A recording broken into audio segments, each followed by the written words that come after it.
जय हिंद साथियों, मैं केशव कुमार मिश्रा आप सभी का स्वागत करता हूं द एनएसएस हैबिटेशन के इस अनोखे साक्षात्कार series in a conversation with unconventional में। आज हम साक्षात्कार करेंगे राष्ट्रीय सेवा योजना के दो ऐसे स्वयंसेवकों का जिन्होंने अपने राष्ट्रीय सेवा योजना के सफर में अनेकों कीर्तिमान गढ़े हैं। मैं स्वागत करता हूं आदरणीय तेजराम सिंह भैया का और आदरणीय सौरभ पुनेवाला भैया का। आप दोनों लोगों का बहुत बहुत स्वागत है। सर्वप्रथम हम चाहेंगे तेजराम भैया कि आप अपना परिचय स्वयं हमारे दर्शकों को दें।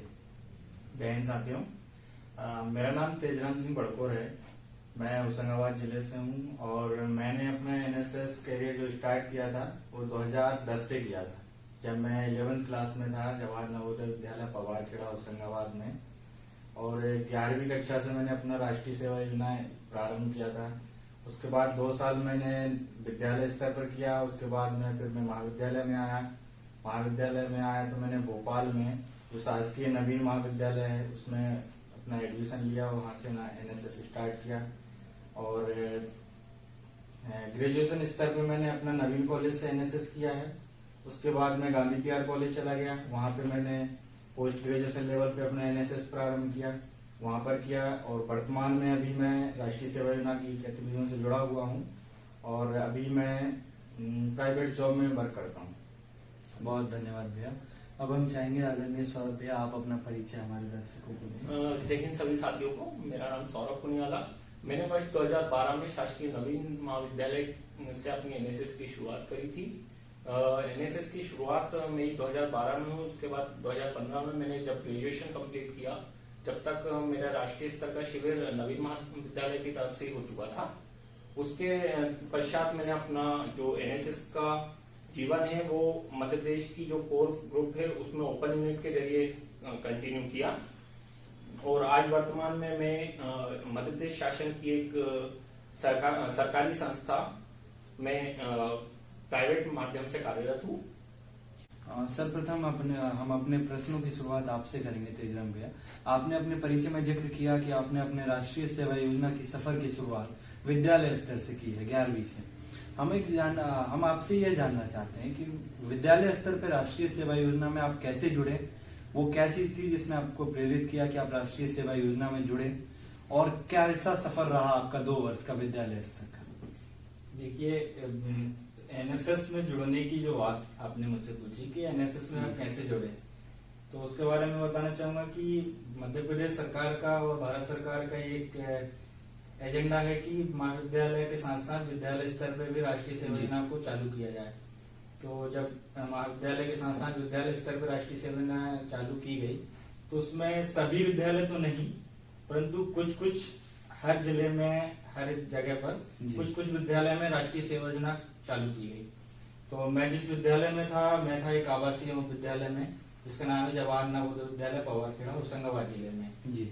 तो जब मैं 2010 में 11वीं कक्षा में आया तो विद्यालय स्तर पर 11वीं और 12वीं में एनएसएस की जाती है। 2 साल की एनएसएस होती है। जी जी बिल्कुल, जिसको ए सर्टिफिकेट के लिए एनएसएस बोलते हैं। ए सर्टिफिकेट होता है 120 घंटे की। हाँ, 120 घंटे कार्य के लिए, प्रमाणिकता के लिए 120 घंटे हैं। बाकी मैं कहूंगा कि एनएसएस में घंटे का कोई कैलकुलेशन नहीं होना चाहिए, क्योंकि ये हमारी कार्यशैली है।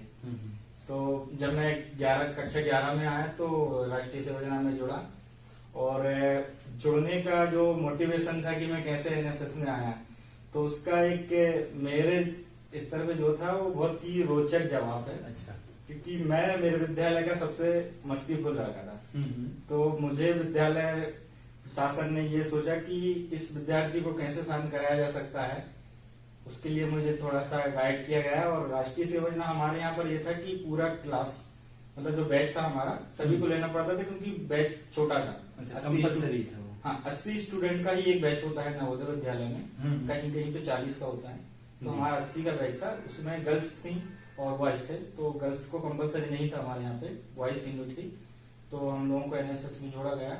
और मुझे उस टाइम पे एनएसएस में जोड़ने के साथ साथ मुझे विद्यालय का कप्तान बनाया गया। हमारे यहाँ पे कप्तान होता है जो विद्यालय को लीड करता है। तो विद्यालय का कप्तान बनाया गया और एनएसएस में जोड़ा गया। और मेरे एनएसएस की सबसे खास बात यह है कि मैंने अपना राष्ट्रीय स्तर तक का कैंप सारा मैंने विद्यालय स्तर पे। अच्छा, नेशनल लेवल कैंप आपने? मैंने अपनी यूनिट कैंप से लेके नेशनल कैंप तक सारा मैंने विद्यालय स्तर पे किया। अच्छा। तो अब हम सौरभ भैया आपसे जानना चाहेंगे, जैसा कि तेजराम भैया का सफर तो स्कूल से चालू हुआ, आप जब महाविद्यालय में एनएसएस में जुड़े उससे पहले आपको एनएसएस के बारे में जानकारी थी या आपने खुद से जुड़ा था या कोई प्रेरणा थी आपके लिए? जैसा कि आपने पूछा, मैं आपको बताना चाहूंगा, मेरी जो बड़ी बहन है जो लगभग मुझसे 6 साल बड़ी है जी। वो भोपाल के सरोजिनी नायडू नूतन कॉलेज जो है वहां से पढ़ाई की है उन्होंने, और वो वहां पे एनएसएस की स्वयं सेविका थी। और मुझे बचपन से ही घूमने का शौक था। मैं जब छोटा था मैंने देखा वो अपने कैंप में जा रही है, वो घूमती है, यानी कैंप में जा रही है तो 7 दिन घर से बाहर है पूरा। तो उसके बाद मेरे भी मन में था कि मेरे को एनएसएस ज्वाइन करनी है। जब मैं कॉलेज में आया तो देखा एनएसएस है, लेकिन मेरा भी यही था कि मस्ती करना, क्रिकेट खेलना, क्लास अटेंड नहीं करना, इन्हीं चीजों में ज्यादा था। तो एनएसएस में मैंने उस समय तक ज्यादा वो नहीं किया, लेकिन जैसे यूनिट कैंप लगा तो उस समय से फिर मेरा एनएसएस के तरफ रुझान बढ़ा और फिर मैं एनएसएस में एंट्री हुई मेरी। यूनिट कैंप के हाँ, बाद? यूनिट कैंप के बाद ही, यूनिट कैंप जो था वही मेरी एक एनएसएस में एंट्री मान सकते हो। उसके पहले तो एनएसएस के नाम से था कि जाना है, लेकिन दूर रहते थे, प्रोग्राम में नहीं जाना, घूमने कहीं लेके चलो तो घुमाने ले चलो, बस इतना तक। तो जैसा आपने जिक्र किया कि मतलब आपने यूनिट कैंप के बाद से एनएसएस को समझना और अच्छे से उसको करना, जीना जिसको कहते हैं, वो उसकी शुरुआत हुई। हम आप दोनों लोगों से ये जानना चाहेंगे कि एनएसएस का जो कैंप होता है वो किस तरीके से स्वयंसेवकों में नेतृत्व की क्षमताओं को मतलब बढ़ाता है, कैसे एक नॉर्मल विद्यार्थी को एक लीडर के तौर पर प्रेजेंट करता है। कैंप ने आपके जीवन में या आपके व्यवहार में, नेतृत्व कौशल में क्या बदलाव किए? सर्वप्रथम आप देखिए, एनएसएस के कैंप का स्तर अलग अलग है जी। इकाई स्तर से अंतर्राष्ट्रीय स्तर तक एनएसएस के कैंप्स होते हैं। बिल्कुल। इकाई स्तर का जो कैंप होता है उसमें विद्यालय का कैंप हो या महाविद्यालय का कैंप हो, उसमें इतना व्यापक क्षेत्र नहीं होता है उसमें। एक छोटा सा क्षेत्र कहेंगे उसको, क्योंकि इकाई कैंप में किसी गांव में या गोद ग्राम जिसको हम कहते हैं, गोद ग्राम में कैंप लगाते हैं, तो वहां पे ज्यादा गतिविधियां नहीं होती हैं। वहां पे सिर्फ आप कह सकते हैं कि स्टूडेंट के अंदर एक लीडरशिप क्वालिटी, और आप कह सकते हैं कि उसके अंदर व्यक्तित्व क्षमता, उसका निखार आता है। जैसे कि आप मेरा लेते हैं, जब मैं इकाई स्तर कैंप में गया तो हम लोगों को, आप यकीन नहीं मानेंगे, हमारा जो कैंप था उसमें सबसे पहला काम एनएसएस का जो था वो हमारा था नाली को साफ करना। गांव की नाली को साफ करना। एक ऐसे ग्राम में हमारा कैंप लगा था जिस गांव के अंदर सबसे ज्यादा गंदगी थी। अच्छा। होशंगाबाद जिले के अंदर सबसे ज्यादा गंदगी उस गांव में हमको लगती थी। हमारा कैंप लगा तो उस टाइम पे हम लोगों को लगा था कि एनएसएस छोड़ देना चाहिए। हम लोगों को ऐसा लगा कि एनएसएस छोड़ देना चाहिए। क्या नाली की साफ सफाई करना, ये काम अगर एनएसएस का है तो छोड़ देना चाहिए। और चूंकि हम जिस विद्यालय में थे, आवासीय विद्यालय था, सारी व्यवस्थाएं हमको हाथ पर थी। हाथ पर से कहने का मतलब कि सुबह से लेके चाय नाश्ते से लेके शाम के डिनर तक के लिए हमको बेल बजा के जताया जाता कि आपका नाश्ते का टाइम हो गया, आप नाश्ता करने चलिए। तो हम लोगों को कहने का मतलब कि सब कुछ हाथ में था, तो हम लोगों को ये चीज की आदत नहीं थी उस टाइम तक। लेकिन जब एनएसएस किया और उसको समझा, फिर उसके बाद लोगों का जो श्रेय मिला हम लोगों को, हमने उस गांव में जो काम किया, सफाई की, लोगों को जागरूक किया, विभिन्न जागरूकता कार्यक्रम किए, नुक्कड़ नाटक किए, गांव में रैली निकाली हम लोगों ने। तो जब हम लोगों को लगा कि क्या चीज है उसमें, बाहर से लोग आते थे, अच्छे अच्छे लोग आते थे, मोटिवेटिव स्पीच देते थे, समझाते थे, तो फिर लगा कि एनएसएस कुछ अच्छी चीज है। फिर वहां से हमने एनएसएस को सीखना और करना स्टार्ट किया कि एनएसएस क्या है। अच्छा, जैसे कि तेजराम भैया ने बताया कि जब वो पहली बार गांव गए और जो वहाँ पे एनएसएस जो काम करता है, उससे पहले वो जिस बैकग्राउंड से आते थे उसमें वो सारे काम नहीं थे कि घर पे मतलब खुद से खाना है, जब मन हो खाना। लेकिन शिविर की एक दिनचर्या होती है जिसमें खाने के टाइमिंग से लेके सोना कब है, सांस्कृतिक कार्यक्रम, सारी चीजें। तो आपने जब पहला यूनिट कैंप किया तो आपने किस तरीके से गांव को समझा, या आपने पहली बार वो अनुभव था या उससे पहले भी आपने गांव को समझ रखा था? नहीं, मेरा ऐसा कोई भी अनुभव नहीं था, क्योंकि मेरा जब जन्म हुआ, जन्म से लेकर जब तक मैं कॉलेज में गया या अभी तक भी कह ले, तो जब शिविरों के अलावा मेरा कभी गांव से नाता नहीं रहा। अच्छा। मैं पूरी तरह से शहर में, मेरा जो ननिहाल है वो भी एक शहर में ही है, तो मेरा ऐसा कभी गांव से नाता नहीं रहा। लेकिन जब यूनिट कैंप जाने की बात है तो मन में तो बहुत पहले से था कि नहीं कैंप करना है, और उद्देश्य सिर्फ एक था कि सिर्फ घूमने के लिए, ऐसा कोई और उद्देश्य नहीं था कि अपने वो काम करना है। कॉलेज में क्रिकेट खेलते थे, पता चला आके लड़कों ने चिल्लाया वहां पे कि भैया कैंप जा रहा है, कल आ जाओ, नाम दे दो। गए तो प्रोफेसर ने मना कर दिया कि नहीं तुम्हें तो लेके नहीं आएंगे, तुम कॉलेज में तो उपद्रवी हो, अच्छा, क्या अच्छा। लेके जाए तुम्हें। लेकिन मेरे कुछ वरिष्ठ थे एनएसएस में, जिनका उनको भी इसी उस पर ले गए थे कि वो उपद्रवी थे, लेकिन उनको ले गए कैंप में कि नहीं इसको ले चले। किसी ने उनका बोल सकते कि उनके लिए रिस्पॉन्सिबिलिटी किसी ने टेक की थी कि इनको हमारे भरोसे पे लेके चले, तो उनने हमारे लिए रिस्पॉन्सिबिलिटी ली अच्छा। कि इस लड़के को हमारे भरोसे पे लेके चलते हैं। हमें लेके गए कैंप में, लेकिन कैंप में इतना अच्छा लगा, काम किया, खूब मन लगा के काम किया, क्योंकि 7 दिन, पहले 2 दिन अजीब सा लगा, लेकिन जब 7 दिन सबका प्यार मिला, स्नेह मिला, टीचर्स का, वहाँ के ग्रामीण लोगों का, तो लगा कि नहीं यार कुछ कर सकते हैं।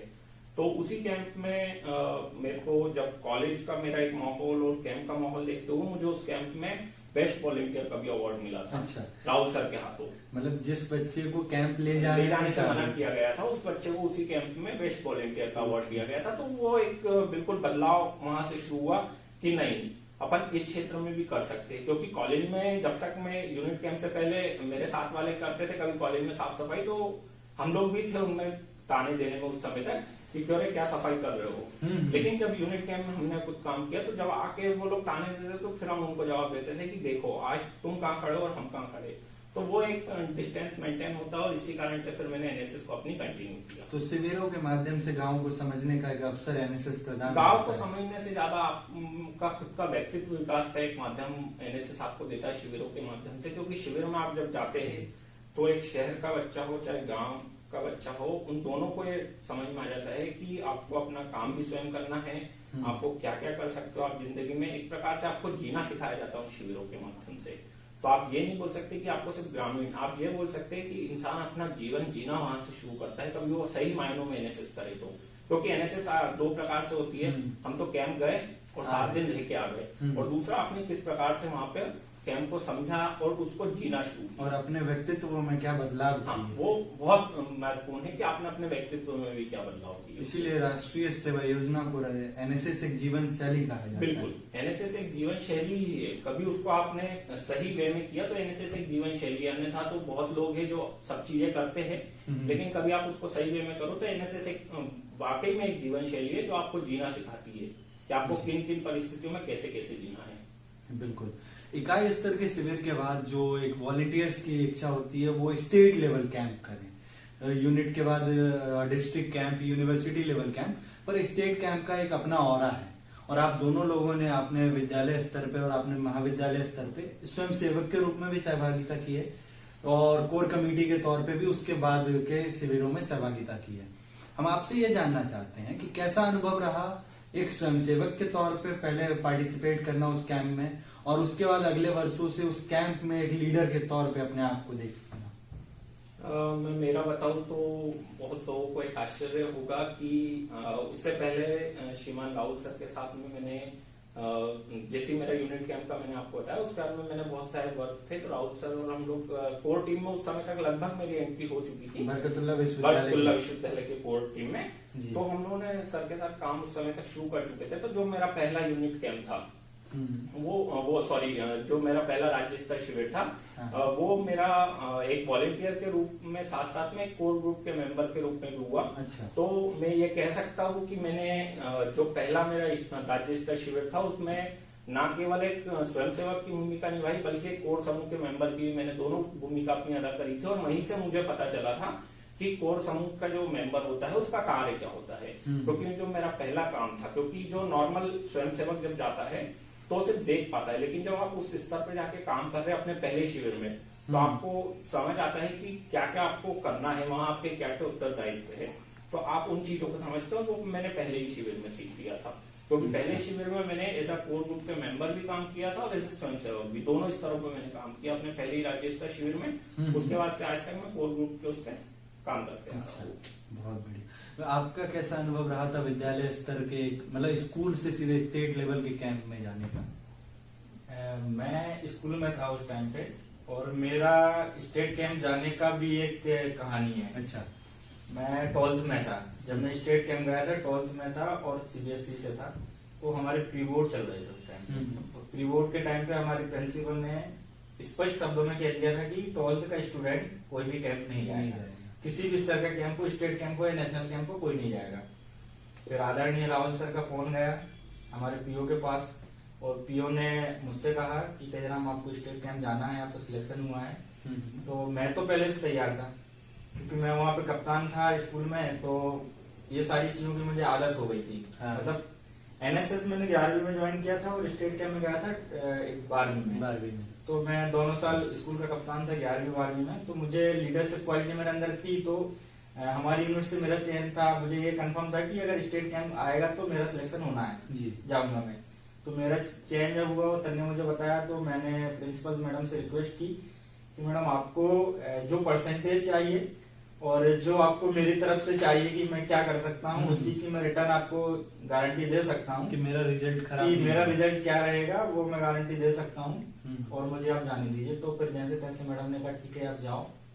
हम 2 विद्यार्थी गए थे, एक मैं था और एक छात्रा थी हमारे यहाँ से। जी। 2 विद्यार्थी गए थे कैंप में।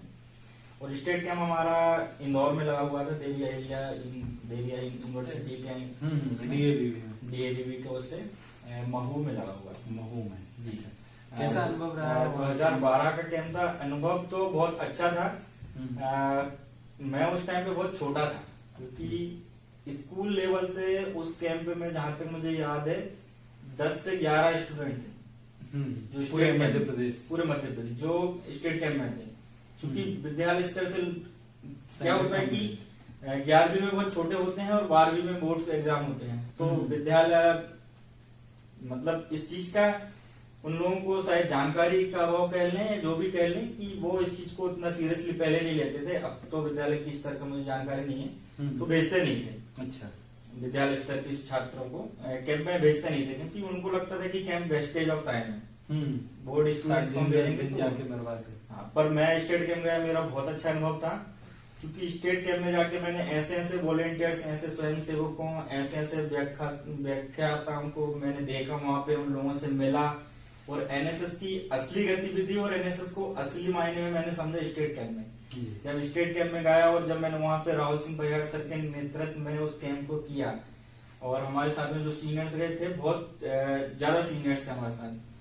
जैसे कि श्री राजकुमार वर्मा जी, जो समय शायद युवा अधिकारी युवा अधिकारी हैं, युवा अधिकारी हैं, वो हमारे साथ थे उस टाइम पर।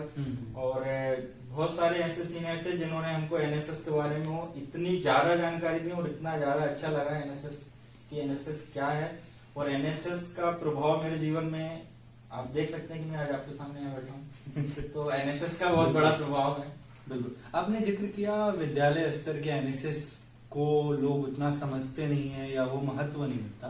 आपको क्या कारण लगते हैं कि विद्यालय स्तर पे स्वयंसेवक क्यों स्वयंसेवक सहभागिता नहीं करते हैं, या क्या कारण होते हैं कि विद्यालय स्तर के वॉलंटियर्स निकल के नहीं आ पाते हैं? स्वयं सेवक अपनी तरफ से तैयार होते हैं, परंतु मैंने क्या कहा कि बोर्ड्स एग्जाम होते हैं। 11th में स्टूडेंट क्या है 10th बोर्ड करके एग्जाम क्लियर करके आता है, 11वीं में आता है तो उसको लगता है कि मैं अभी फ्री हुआ हूँ, थोड़ा सा मस्ती करता हूँ, रिलैक्स होता हूँ, तो वो इतना इंटरेस्ट नहीं लेते हैं। और चूंकि वहाँ पे माहौल भी नहीं होता है, इतनी व्यापकता भी नहीं है विद्यालय स्तर पे एनएसएस की, कि इतना प्रचार प्रसार भी नहीं है, इस वजह से।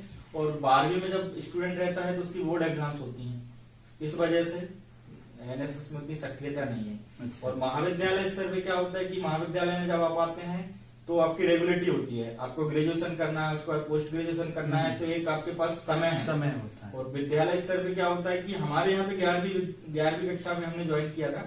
अधिकतर विद्यालय में जहाँ तक मुझे जानकारी है 12वीं कक्षा में ही एनएसएस होता है। अच्छा। तो 12वीं कक्षा है, आपकी बोर्ड एग्जाम्स हैं और 1 साल है आपके पास एनएसएस की आपकी गतिविधियां स्टार्ट होती हैं। आपका इंट्रोडक्शन होता है एनएसएस से और आपका ओरिएंटेशन प्रोग्राम होता है, तो आपकी दीपावली का सीजन आ जाता है। उसके बाद में आपके प्रीबोर्ड्स स्टार्ट हो जाते हैं कि आपको प्रीबोर्ड्स देना है, उसके बाद एग्जाम आ जाते हैं। तो आपके पास टाइम नहीं होता है उस टाइम पे, 2 या 3 महीने का टाइम विद्यालय स्तर में मिलता है। इतने में विद्यार्थी या स्वयंसेवक के पास इतना टाइम नहीं होता है कि वो एनएसएस में सक्रिय रह पाए। और विद्यालय खत्म होता है, उसके बाद एक गैप हो जाता है कि कौन किस विद्यालय से किस महाविद्यालय में जाता है, किसी को पता नहीं होता है। इस वजह से विद्यालय स्तर के स्वयंसेवक नहीं निकल पाते हैं। जी, आप दोनों को ही राज्य स्तरीय प्रशिक्षण शिविरों में कोर कमेटी में कार्य करते हुए कई वर्षों से हम देखते आ रहे हैं। सिर्फ देखने मात्र से हम स्वयंसेवक आपकी मेहनत और गतिविधियों का अंदाजा नहीं लगा सकते। मैं सर्वप्रथम सौरभ भैया आपसे जानना चाहूंगा कि राज्य स्तरीय शिविर की कोर कमेटी के सदस्य किस प्रकार से कार्य करते हैं और उनके उत्तरदायित्व क्या होते हैं? देखिए, राज्य स्तर कोर कमेटी जो होती है, उनके जो स्वयंसेवक होते हैं वो भी एक स्वयंसेवक होते हैं। बच्चों के मन में एक बहुत बड़ी वो हो जाती है कि ये बहुत वरिष्ठ है। वरिष्ठ कुछ भी नहीं, वो भी अपनी एक, जैसे आप लोग स्वयंसेवक बन के आते हैं तो आप अपने दायित्व का निर्वहन कर रहे हैं, वैसे वो लोग कर रहे हैं।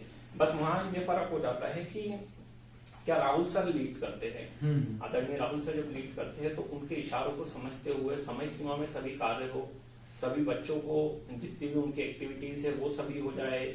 उसके बाद में और भी अन्य काम होते हैं शिविर के। जब अपन यूनिट इकाई स्तर शिविर में जाते हैं तो अपन यही चीज अपने को देखनी मेन होती है कि आपका क्या क्या एक्स्ट्रा काम होते हैं, कि आपके पीओ किस तरह से मैनेज कर रहे हैं, आपके जो वरिष्ठ है वो किस तरह से उन चीजों को मैनेज कर रहे हैं। लगभग वही सेम चीजें राज्य स्तर शिविर में भी होती है, लेकिन उसका एक व्यापक पैमाना हो जाता है, क्योंकि वहां आपके कॉलेज से 30-40 बच्चे 100 बच्चे रहते हैं, लेकिन जब आप राज्य स्तर में जाते हैं तो वहाँ 600-700 बच्चे होते हैं, तो एक वो व्यापक पैमाना हो जाता है। वहां आपको पूरे रात पूरा दिन एक करना पड़ता है और उसी समय सीमा का बंधन रहता है, उन्हीं समय के बंधन में आपको रह के काम करना पड़ता है। तो सिर्फ ये है, आपके दायित्व बढ़ जाते हैं और इन्हीं दायित्वों का निर्वहन आपको वहां समय सीमा में रह के करना पड़ता है। इसके अलावा और ऐसे कोई ज्यादा दायित्व नहीं रहते, लेकिन यही है कि आप जितना भी अपना काम करें उसको पूरी ईमानदारी से करें तो आप आराम से वो कर सकते हैं। हमने आपके बारे में एक चीज सुनी है कि स्टेट कैंप में आप कई रात सोते नहीं हैं, सिर्फ 2-3 घंटे की नींद लेके कार्य करते हैं। तो ऐसे क्या कार्य होते हैं कि पूरा दिन रात, क्योंकि स्टेट कैंप की तैयारियां सिर्फ हम जब देखते हैं एक स्वयंसेवक के तौर पे तो वो 7 दिन का कैंप दिखता है हमें, पर वास्तविकता में वो 7 दिन से पहले की भी तैयारियां होती हैं और 7 दिन के बाद की भी तैयारियां। तो वो कौन कौन सी तैयारियां होती हैं और किस हिसाब से दायित्वों को बांटा जाता है सर के उसमें? देखिए, आपने बिल्कुल सही बोला कि एक स्वयंसेवक जब अपनी आयु से देखता है तो उसे तो लगता है कि जिस दिन मैं घर से राज्य स्तर शिविर जाने के लिए निकला और ट्रेन में बैठा, वहां से उस दिन जब रिटर्न आके स्टेशन पर उतरा मेरा कैंप खत्म। लेकिन आपको उसके पहले की तैयारी है, क्योंकि जहां कैंप लग रहा है वहां की पूरी तैयारी आपको करनी रहती है, क्योंकि 700 बच्चों का अरेंजमेंट रहता है। उसके अलावा जो दूसरी तैयारी है, जैसे भोजन व्यवस्था एक महत्वपूर्ण होती है, वहां की पूरी व्यवस्था महत्वपूर्ण होती है, वहां का लोकल प्रशासन से जो होता है वो एक महत्वपूर्ण होता है। तो इसके लिए लगभग जो पूरी कोर टीम है 15 दिन पहले से वर्कआउट करना शुरू करती है। तो 7 दिन के कैंप के लिए 15 दिन पहले से लगा जाता है। जैसा कि आपने कहा कि 2-2, 3-3 घंटे सोया जाता है। क्या होता है कि अगले दिन की जो पूरी दिनचर्या है वो पूरी सुचारू रूप से चलती रहे, इसके लिए पूरी रात में प्रिपरेशन होती है। अच्छा। वो पूरे कोर ग्रुप के मेंबर यही करते हैं रात में, और रात में दूसरी चीजें देखनी पड़ती है, क्योंकि अधिकतर कैंप एक ग्रामीण क्षेत्र में लगता है। राज्य स्तर शिविर भी होता है लेकिन वो ग्रामीण क्षेत्र में लगता है। वहां के पूरा वो देखना पड़ता है कि किसी को कोई परेशानी तो नहीं, रात में किसी की तबीयत तो खराब नहीं हो रही। जो गार्ड ड्यूटी पर है वो उनकी गार्ड ड्यूटी वो कर रहे हैं, लेकिन बड़े के नाते जब हम जाते हैं कोर ग्रुप के मेंबर के नाते, तो ये हमारी रिस्पॉन्सिबिलिटी रहती है कि उनकी भी गार्ड ड्यूटी मतलब शिविर पहरी जो अपनी ड्यूटी करते हैं वो तो वॉलंटियर्स रहते हैं, लेकिन उनके भी एक सोच जो रहती है वहां तक सीमित रहती है कि हम शिविर पे रहते हैं, हम गेट पे बैठे, लेकिन रात में कोई अनहोनी घटना ना हो जाए, कोई कई ओर से ना आ जाए, तो उसके लिए भी हमें बार बार राउंड लगाने पड़ते हैं। तो इसलिए हम लोग थोड़ा सोने से उस समय बचते हैं, क्योंकि आपके ऊपर जब एक जिम्मेदारी रहती है तो आपकी एक नींद अपने आप साइड हो जाती है। इसलिए हम लोग वो करते हैं, जैसे 4-5 लोग हो जाते हैं तो 2-3 लोग पहले सो जाते हैं, फिर 2-3 लोग बाद में सो जाते हैं। ऐसे 2-3 घंटे अपनी नींद करके वो 7 दिन का जो शिविर है वो सुचारू रूप से बिल्कुल चलता रहे, इस कारण से अपना दायित्व का निर्वहन करते हैं। जी, आप दोनों लोगों ने ही स्टेट कैंप, यूनिट्स कैंप्स के बाद नेशनल लेवल के कैंप किए, नेशनल एडवेंचर कैंप 6 दिन। इस शिविर से जुड़े आप दोनों लोगों के अनुभव क्या रहे हैं? सब प्रथम अगर आप बताएं कि आपका शिविर कहाँ लगा था और क्या अनुभव रहा आपका? ये मेरा राष्ट्रीय स्तर का जो शिविर था वो एडवेंचर कैंप था। हाटकोटी, शिमला, हिमाचल प्रदेश में लगा था, और ये 2012 का स्टेट कैंप था। और उस कैंप के लिए भी मुझे सडनली ही जाना पड़ा था। अच्छा। मेरा सिलेक्ट, चूंकि मैं विद्यालय से निकला था और मेरे पास उस टाइम पर मोबाइल नहीं था, क्योंकि उस टाइम पे मोबाइल बहुत कम होते थे जी 2012 में, तो मेरे पास कोई सूचना का माध्यम नहीं था। मेरा चयन हुआ और मेरे पास कोई सूचना नहीं थी। अचानक से सर का फोन गया कि आपका चयन हुआ है और आपको अभी तक सूचना नहीं है, आपको कल शाम को नेशनल कैंप के लिए निकलना है, तो आपको जाना है। तो मैं बाहर था अपने घर से, लगभग 50 किलोमीटर दूर में किसी प्रोग्राम में गया हुआ था, वहां पर मुझे सूचना मिली फिर मैं वापस आया, घर वालों को बोला, घर वालों ने बोला कि इतनी दूर आप अकेले जाओगे, कैसे जाओगे, वहाँ पे बहुत ठंड होती है। घर वालों को मनाया। उसके बाद मैं क्योंकि मैं विद्यालय स्तर से ही गया था, जी जी। तो हमारे जाने से पहले हमको रिलीविंग ऑर्डर लेना पड़ता है। विद्यालय से आप विद्यालय से जाए या महाविद्यालय से जाए, आपको विद्यालय महाविद्यालय से परमिशन लेनी पड़ती है लिखित में कि आप जा रहे हैं। तो छुट्टियां चल रही थी। हमारा विद्यालय जो आवासीय विद्यालय है, 2 महीने की छुट्टियां हो जाती हैं एग्जाम के बाद में। हाँ। सभी बच्चे कुछ शिक्षक रहते हैं, बाकी शिक्षक भी चले जाते हैं। मैं विद्यालय गया, उसी दिन शाम को भोपाल आया। प्रिंसिपल से भोपाल में मैंने सील साइन करवाया, अपना रिलीविंग ऑर्डर लिया। उसके बाद में गया और भोपाल से हम लोग की ट्रेन थी, हम शिमला गए। शिमला में हमारा कैंप था। मध्य प्रदेश से हम 15 छात्र छात्राएं थे। 7 छात्राएं थी, 8 छात्र थे और एक हमारी पीओ थी। और हार्ड कोटी का जो हमारा एक्सपीरियंस था, एडवेंचर कैंप था। उसके पहले हमने ऐसा कोई एडवेंचर किया नहीं था। रॉक क्लाइंबिंग हो, आपका वाटर राफ्टिंग हो, आपका रिवर क्रॉसिंग हो, आपका मतलब जो भी साहसिक गतिविधियां हैं। हाँ। पहली बार हम जो अभी तक टीवी में देखते थे कि ये पहाड़ पे चढ़ रहे हैं, कैसे चढ़ते हैं, ये नदी को क्रॉस कर रहे हैं, तो वो वहाँ पे। और ठंडी वहाँ पे बहुत होती है। पानी वहाँ का बहुत ठंडा होता है। हमारे यहाँ जनवरी में जितना ठंडा पानी होता है, वहाँ पे गर्मियों में उतने वहाँ की नदियों का पानी होता है, क्योंकि पत्थर की पहाड़ी नदियां हैं वहाँ पे। तो ठंड का मौसम अच्छा रहता है वहाँ पे। लेकिन जो एक्सपीरियंस है हमारा एनएसएस में और राष्ट्रीय स्तर कैंप का एडवेंचर का, वो बहुत ही लाजवाब। जी। आपका भी अनुभव इन्हीं के तरह था या कुछ अलग? नहीं, हमारा अलग था, क्योंकि जो मेरा कैंप था वो 2014 का था, जब मैं कॉलेज में सेकेंड ईयर लगभग फाइनल ईयर में था।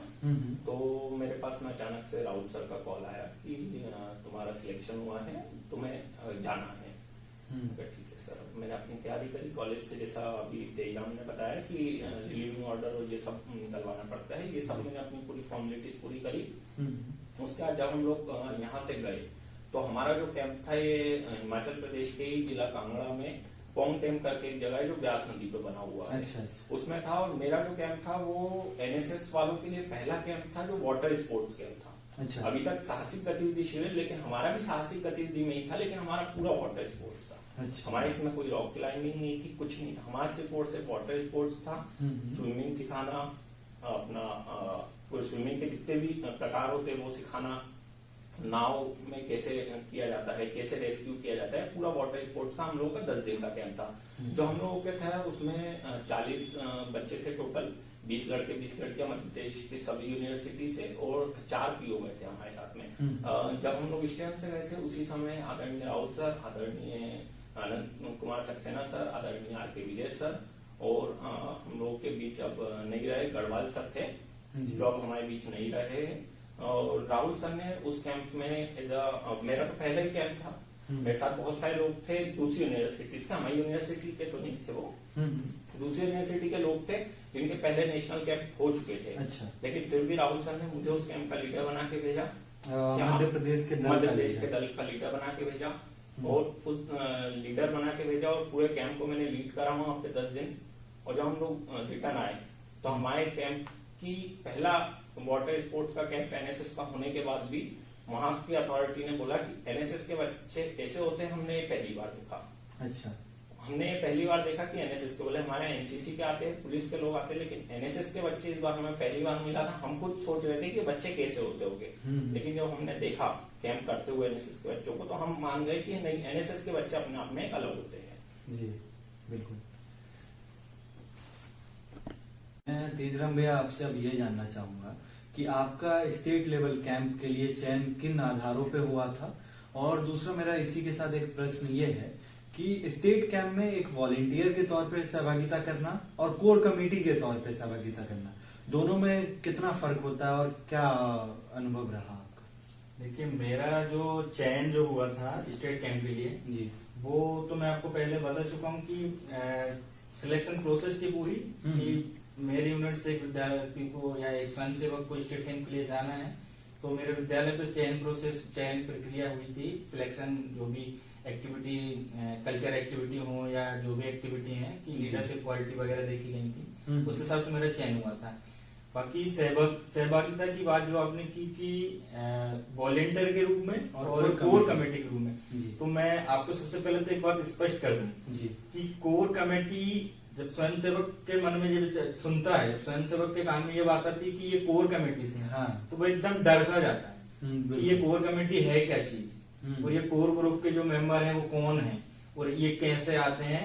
तो कोर कमेटी में आपको बता दूं कि कोर कमेटी कोई अलग से कोई समूह या कोई ग्रुप नहीं है जी। हम, आप और ये हम ही लोगों में से कुछ स्वयंसेवक जो कि आदरणीय राहुल सर की नजरों में या अपने विद्यालय महाविद्यालय में जो सक्रिय रहते हैं और जिनके एक अंतरात्मा से निकलता है कि हमको राष्ट्रीय सेवा योजना करना है और देश और समाज के लिए कुछ करना है, इस प्रकार के जो स्वयंसेवक होते हैं वही इस समूह में होते हैं।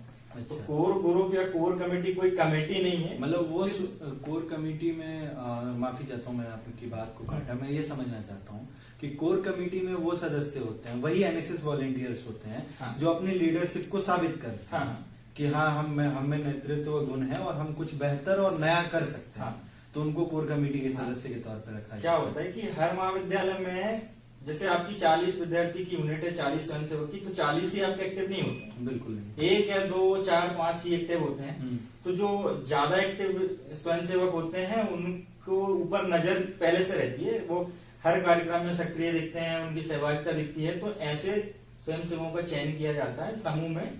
और समूह कोई अलग से नहीं चलता है, समूह में जब हम स्वयंसेवक के तौर पे जब हम स्टेट कैंप में जाते हैं तो जो हमारी दिनचर्या एक स्वयंसेवक के तौर पे होती है वही दिनचर्या हमारी एक कोर कमेटी के सदस्य के तौर पे होती है। सिर्फ अंतर इतना होता है कि एक स्वयंसेवक के तौर पे हमको जो गतिविधियां होती हैं उनमें पार्टिसिपेट करना पड़ता है और हमारे दल का या हमारे जिले का या हमारी यूनिवर्सिटी का जिससे भी हम आते हैं उसका नेतृत्व करना पड़ता है और उनके नेतृत्व में समूह में शामिल होना पड़ता है। और कोर कमेटी में जो सदस्य होते हैं वो सिर्फ उनका ये काम होता है कि आदरणीय राहुल सर का जो भी कार्य है, अब आदरणीय राहुल सर को पूरे कैंप को नेतृत्व करना रहता है, पूरी उनकी लीडरशिप में कैंप चलता है। तो अब एक इंसान है, वो भी अब एक इंसान हर जगह हर काम नहीं कर सकता है। हाँ। और चूंकि इतना बड़ा कैंप है जिसमें 700-800 स्वयंसेवक होते हैं और कई अधिकारी, कई शिक्षक, कई कार्यक्रम अधिकारी होते हैं और कुछ वीआईपी गेस्ट भी आते हैं हमारे, तो उन सबका आना जाना जो कार्यक्रम होता है और जो दिनचर्या पूरे कैंप की होती है उसका कार्यवाही का निर्वहन सही तरीके से सही ढंग से हो सके, उन सारी जिम्मेदारियों को जो आदरणीय राहुल सर के पास जो जिम्मेदारियां होती हैं उनको बैक हैंड में कोर कमेटी का काम होता है। जी बिल्कुल। मेरा अगला प्रश्न आप दोनों लोगों से है जिसका मैं जवाब एक एक करके चाहूंगा कि आप दोनों लोगों को ही राष्ट्रीय सेवा योजना में लगभग 8 से 10 वर्ष हो गए हैं। आपके दृष्टिकोण से 8 से 10 वर्ष पहले के और वर्तमान के इकाई शिविर हो, राज्य स्तरीय या राष्ट्रीय स्तरीय शिविर में स्वयंसेवकों के स्वभाव में या एक पंक्ति में कहूं तो पूरी राष्ट्रीय सेवा योजना के कार्यशैली में क्या बदलाव आए? सर्वप्रथम सौरभ भैया आप अगर बताएं। देखिए, जब हम लोगों ने शुरू करी थी तो जो हमारे आदरणीय वरिष्ठ लोग थे, जैसे मैंने कॉलेज स्तर की बात करूं तो जरीन जहां दीदी थी, उमेश चिंगारिया भैया थे, इंद्र प्रताप सिंह तोमर भैया थे, राजेश उबनारे भैया थे, तेजाम एक्चुअल में उस समय तक मेरे सीनियर ही थे एक प्रकार से, क्योंकि इनका एनएसएस में सीनियर थे, क्लासमेट तो थे, एनएसएस में सीनियर थे। तो इन लोगों के उससे प्लस जो हमारे बरकतुल्ला विश्वविद्यालय के जो टॉप के स्वयंसेवक थे, टॉप के इसलिए बोलना चाहिए क्योंकि उस समय पे जो थे वो इंदिरा गांधी अवार्डी भी थे उसमें, जैसे आदरणीय राजकुमार भैया, ममता दीदी, दुर्गा दीदी, अंकिता जाटव दीदी, ये लोग जो थे, तो इन लोगों को देखते हुए हमने काम शुरू किया था। और जब इन लोगों की हमने वर्किंग देखी थी तो इन लोगों की वर्किंग में सिर्फ और सिर्फ एनएसएस एक जीवन शैली दिखती थी। तो उनको देखते हुए हम लोगों ने अपना कार्य शुरू किया। हमारे मन में कभी नहीं रहा कि हमें ये चीज हासिल करनी है, हमारा सिर्फ उद्देश्य ये था कि एनएसएस में किस प्रकार काम करना है। लेकिन आज के जब मैं स्वयंसेवक को देख रहा हूँ, मुझे बहुत बार बुरा भी लगता है, मन भी करता है बोलूं, लेकिन अपने आप को रोक के रखना पड़ता है कि एकदम से बोल दूंगा तो बच्चा सोचेगा कि भैया आए और सीधे टोक दिया। लेकिन आज के जो स्वयंसेवक है, पता नहीं क्या आ रहा है, जो उनका उन्मुखीकरण प्रोग्राम हो रहा है, ओरिएंटेशन प्रोग्राम, उसमें क्या बताया जा रहा है उनको कि उन लोगों के मन में 2-3 चीजें बिल्कुल बच जाती है ओरिएंटेशन के बाद। कैसी चीजें? कि हमने यूनिट कैंप किया, हमने स्टेट कैंप किया, हमने नेशनल किया, उसके बाद नेशनल नहीं हुआ तो हमारा आईडी हो जाए, हमें स्टेट अवार्ड मिल जाए, हमें आईडी अवार्ड मिल जाए, हमारा नेशनल वो हो जाए इंटरनेशनल। उसके अलावा उन्हें एनएसएस की जीवन शैली को देखना नहीं है उन्हें अपने सीनियर्स के बारे में नहीं पता, उन्हें अपने जूनियर्स को क्या सिखाना है वो नहीं पता, उन्हें खुद ने एनएसएस में क्या सीखा उन्हें नहीं पता है। उनसे कभी आप एनएसएस के बारे में कोई भी पूछ लो तो उन्हें वो चीज का भी ज्ञान नहीं होगा, लेकिन उन्हें सिर्फ इतना है कि हमारा यूनिट कैंप तो हो जाता है, स्टेट भी हो गया, तो उसके बाद सिर्फ उनके पास में एक ही दौड़ रहती है कि अब मुझे स्टेट अवार्ड कैसे प्राप्त करना है, अब मुझे आरडी कैसे आना है। और जब तक बच्चा दौड़ में लगेगा, कंपटीशन में लगेगा, तो एनएसएस सही मायनों में हमारे हिसाब से नहीं कर सकता। बाकी का सबका अपना अलग अलग व्यू हो सकता है, लेकिन जो मेरा व्यू है उसके हिसाब से बच्चा जब तक कंपटीशन में जाएगा कि मुझे स्टेट अवार्ड ही चाहिए, मुझे राहुल सर स्टेज पे से खड़े होके बुलाए कि ये बंदा कहाँ है, और इन चीजों का जब बच्चा कंपटीशन करेगा तो वो एनएसएस सही मायनों में नहीं कर सकता है। मतलब आपके अनुसार जितना मैं समझ पा रहा हूँ तो आप ये कहना चाह रहे हैं कि वर्तमान के स्वयंसेवक उपलब्धियों के पीछे भाग रहे हैं। बिल्कुल, वर्तमान के जो स्वयंसेवक है उनको ओरिएंटेशन में मैंने बहुत सारे पीओज से मेरी कभी कभी बात होती है, या किसी आप लोग जैसे जानते हैं कि मैं बहुत सारे प्रोग्राम में आता हूँ, पहले से कम समय के लिए आता हूँ, उसमें भी कई मेरे, क्योंकि मैं बहुत समय से जुड़ा हूँ तो कुछ पीओज से मेरे बहुत अच्छे संबंध है, उनसे जब बात होती है तो कुछ पीओज की जो है उन लोगों की भी एक ही शिकायत है कि जब हम किसी उन्मुखीकरण प्रोग्राम में किसी वरिष्ठ को बुलाते हैं तो बोले आजकल जो वरिष्ठ भी आ रहे हैं वो भी सिर्फ और सिर्फ आरडी की बात, स्टेट अवार्ड की बात, इंदिरा गांधी अवार्ड की बात, सिर्फ ये अवार्ड तक की बात कर रहे हैं। तो बोले बच्चे के माइंड में जैसा अपन बोलते हैं कि first impression is the last impression, यही होता है। तो बच्चे को जब आप उन्मुखीकरण में जाके सीधे यही बता देते हो कि ये अवार्ड है, उसको आपने बताया नहीं आपने उसके पीछे कितनी मेहनत करी। मैं किसी वरिष्ठ स्वयंसेवक पे इल्जाम नहीं लगा रहा हूँ कि उसने ऐसा किया, लेकिन क्या होता है कि उसने मेहनत करी जब भी उसने कुछ पाया। जैसे आज आप यहाँ बैठे हो, आज मैं बैठा हूँ, आज तेजराम बैठे हैं, तो हमने कुछ मेहनत करी जब भी हम यहाँ बैठे हैं। लेकिन क्या होता है कि हम वो चीज नहीं बता रहे कि हमने मेहनत क्या करी, हम सीधे ये बता रहे कि मैं एक स्टेट अवार्डी हूँ, मैं एक आईजी अवार्डी हूँ। तो बच्चे को क्या लगता है कि बहुत आसान चीज है, और ये हमारे कॉलेज वाले, इसलिए कितने बच्चे अपने पीओ के विरोधी हो जा रहे हैं, अपने कार्यक्रम अधिकारी के विरोधी कितने बच्चे इसी कारण से हो रहे हैं कि उनको लगता है हमारा कार्यक्रम अधिकारी हमें स्टेट अवार्ड की फाइल नहीं बनाने दे रहा, हमें नेशनल कैंप के लिए नहीं भेज रहा। लेकिन वो उनके हाथ में नहीं रहता, आपका जो आपकी गतिविधि है, आपकी कितनी सक्रियता है उसके आधार पर होता है। तो सिर्फ बच्चे कंपटीशन में लगे हैं, बच्चों को आजकल एनएसएस नहीं करनी बोला जाए तो। अच्छा, आपको तेजराम भैया क्या परिवर्तन दिखता है आपके एनएसएस विद्यालय से लेकर महाविद्यालय और फिर अब ओपन यूनिट में आप हैं वर्तमान में, क्या फर्क दिखता है 8 से 10 साल पहले और वर्तमान? देखिए 8 से 10 साल मुझे लगभग पूरे कंप्लीट 10 साल हो गए हैं जी। मैं 2010 में मैंने राष्ट्रीय सेवा योजना को ज्वाइन किया था, 2021 चल रहा है, तो 10 साल से ऊपर ही लगभग हो गया है। और मैंने अपने विद्यालय स्तर पे तो व्यापक रूप से एनएसएस नहीं किया क्योंकि मैं आवासीय विद्यालय में था। जी बिल्कुल। तो हमको बाहर जाने की अथॉरिटी नहीं थी, परमिशन नहीं थी, तो हम कर नहीं पाते थे। लेकिन महाविद्यालय में आके हम लोगों ने जो कार्य किए हैं, और हम लोग जब मतलब मैं जब महाविद्यालय में आया था तो उस टाइम पे मेरे जो साथी थे, जो मेरे साथ यूनिवर्सिटी कैंप में थे, जो मेरे साथ नेशनल कैंप में थे, जो मेरे साथ स्टेट कैंप में थे, वो मेरे महाविद्यालय में भी थे। तो क्लास में वो मुझसे सीनियर थे, क्योंकि एनएसएस में हम साथ में थे, हमारी एक दोस्ती थी और हम लोगों का एक अच्छा खासा एक समूह था एनएसएस का हमारे महाविद्यालय में, नवीन महाविद्यालय में। और एक समय ऐसा भी आया था कि पूरे भोपाल में नवीन महाविद्यालय का सिर्फ नाम चलता था कि नवीन महाविद्यालय का समूह है ये। अच्छा। तो हम लोगों का एनएसएस के समय पे ये था कि हम किसी चीज को पाने के लिए नहीं भागते थे, और हम जब एनएसएस करते थे तो हम सिर्फ एनएसएस को एंजॉय करते थे, एनएसएस की दिनचर्याओं को समझते थे, और जो भी कार्यक्रम होते थे उसमें सहभागिता करते थे। और समाज हो या विद्यार्थियों हो या किसी को भी हो, जहाँ पे भी कार्यक्रम हो रहा है हम उसको उन तक पहुंचाने की कोशिश करते थे। और आज के स्वयंसेवकों में देखा जाए तो आज के स्वयंसेवक के दिमाग में सबसे पहली बात आती है, जब एनएसएस वो ज्वाइन करता है तो उसके दिमाग में पहली बात आती है कि मैं नेशनल कैंप जाऊंगा, मैं इंटरनेशनल कैंप जाऊंगा, मैं आरडी जाऊंगा, मैं इंदिरा गांधी अवार्ड प्राप्त कर लूंगा और मैं स्टेट अवार्ड प्राप्त कर लूंगा। इस वजह से कुछ स्वयंसेवक आते हैं, परंतु ये सच पूरा नहीं है कि सभी स्वयंसेवक इसी उद्देश्य से आते हैं जी। कुछ के मन में ये लालच होता है और कुछ के मन में ये लालच होता है कि हमको एनएसएस करना है और हम अपना व्यक्तित्व विकास करके और एनएसएस के माध्यम से कैसे समाज के लिए कार्य कर सकते हैं और कैसे दूसरों का व्यक्तित्व विकास कर सकते हैं एनएसएस के माध्यम से, ये भी है। और मैं इसमें एक बात आपको ये कहना चाहूंगा जी कि महाविद्यालय में या विद्यालय में हम जब महाविद्यालय में हमारी यूनिट का जब ओरिएंटेशन प्रोग्राम होता है जी, तो मैं आपके माध्यम से ये कहना चाह रहा हूँ कि सभी महाविद्यालय को और महाविद्यालय के पीओस को कि आप जब भी ओरिएंटेशन प्रोग्राम करवाते हैं तो आपके पास एक सूची होना चाहिए कि किस किस स्वयंसेवक ने क्या कार्य किए हैं। तो आप उनको बुलाइए, आप उनके माध्यम से आपके बच्चों का इंट्रो कराइए, तो आपके बच्चों को सिर्फ ना ये जानकारी मिलेगी कि एनएसएस से क्या प्राप्त होता है, क्योंकि ये जानकारी महत्वपूर्ण है कि एनएसएस से क्या है, एनएसएस से हमारा व्यक्तित्व विकास होता है तो किस तरह से होता है, एनएसएस हमको क्या दे सकता है। दे सकता है से मतलब है कि आपको अवार्ड दे सकता है वाली बात नहीं है, आपको परेड में शामिल कर सकता है नहीं है।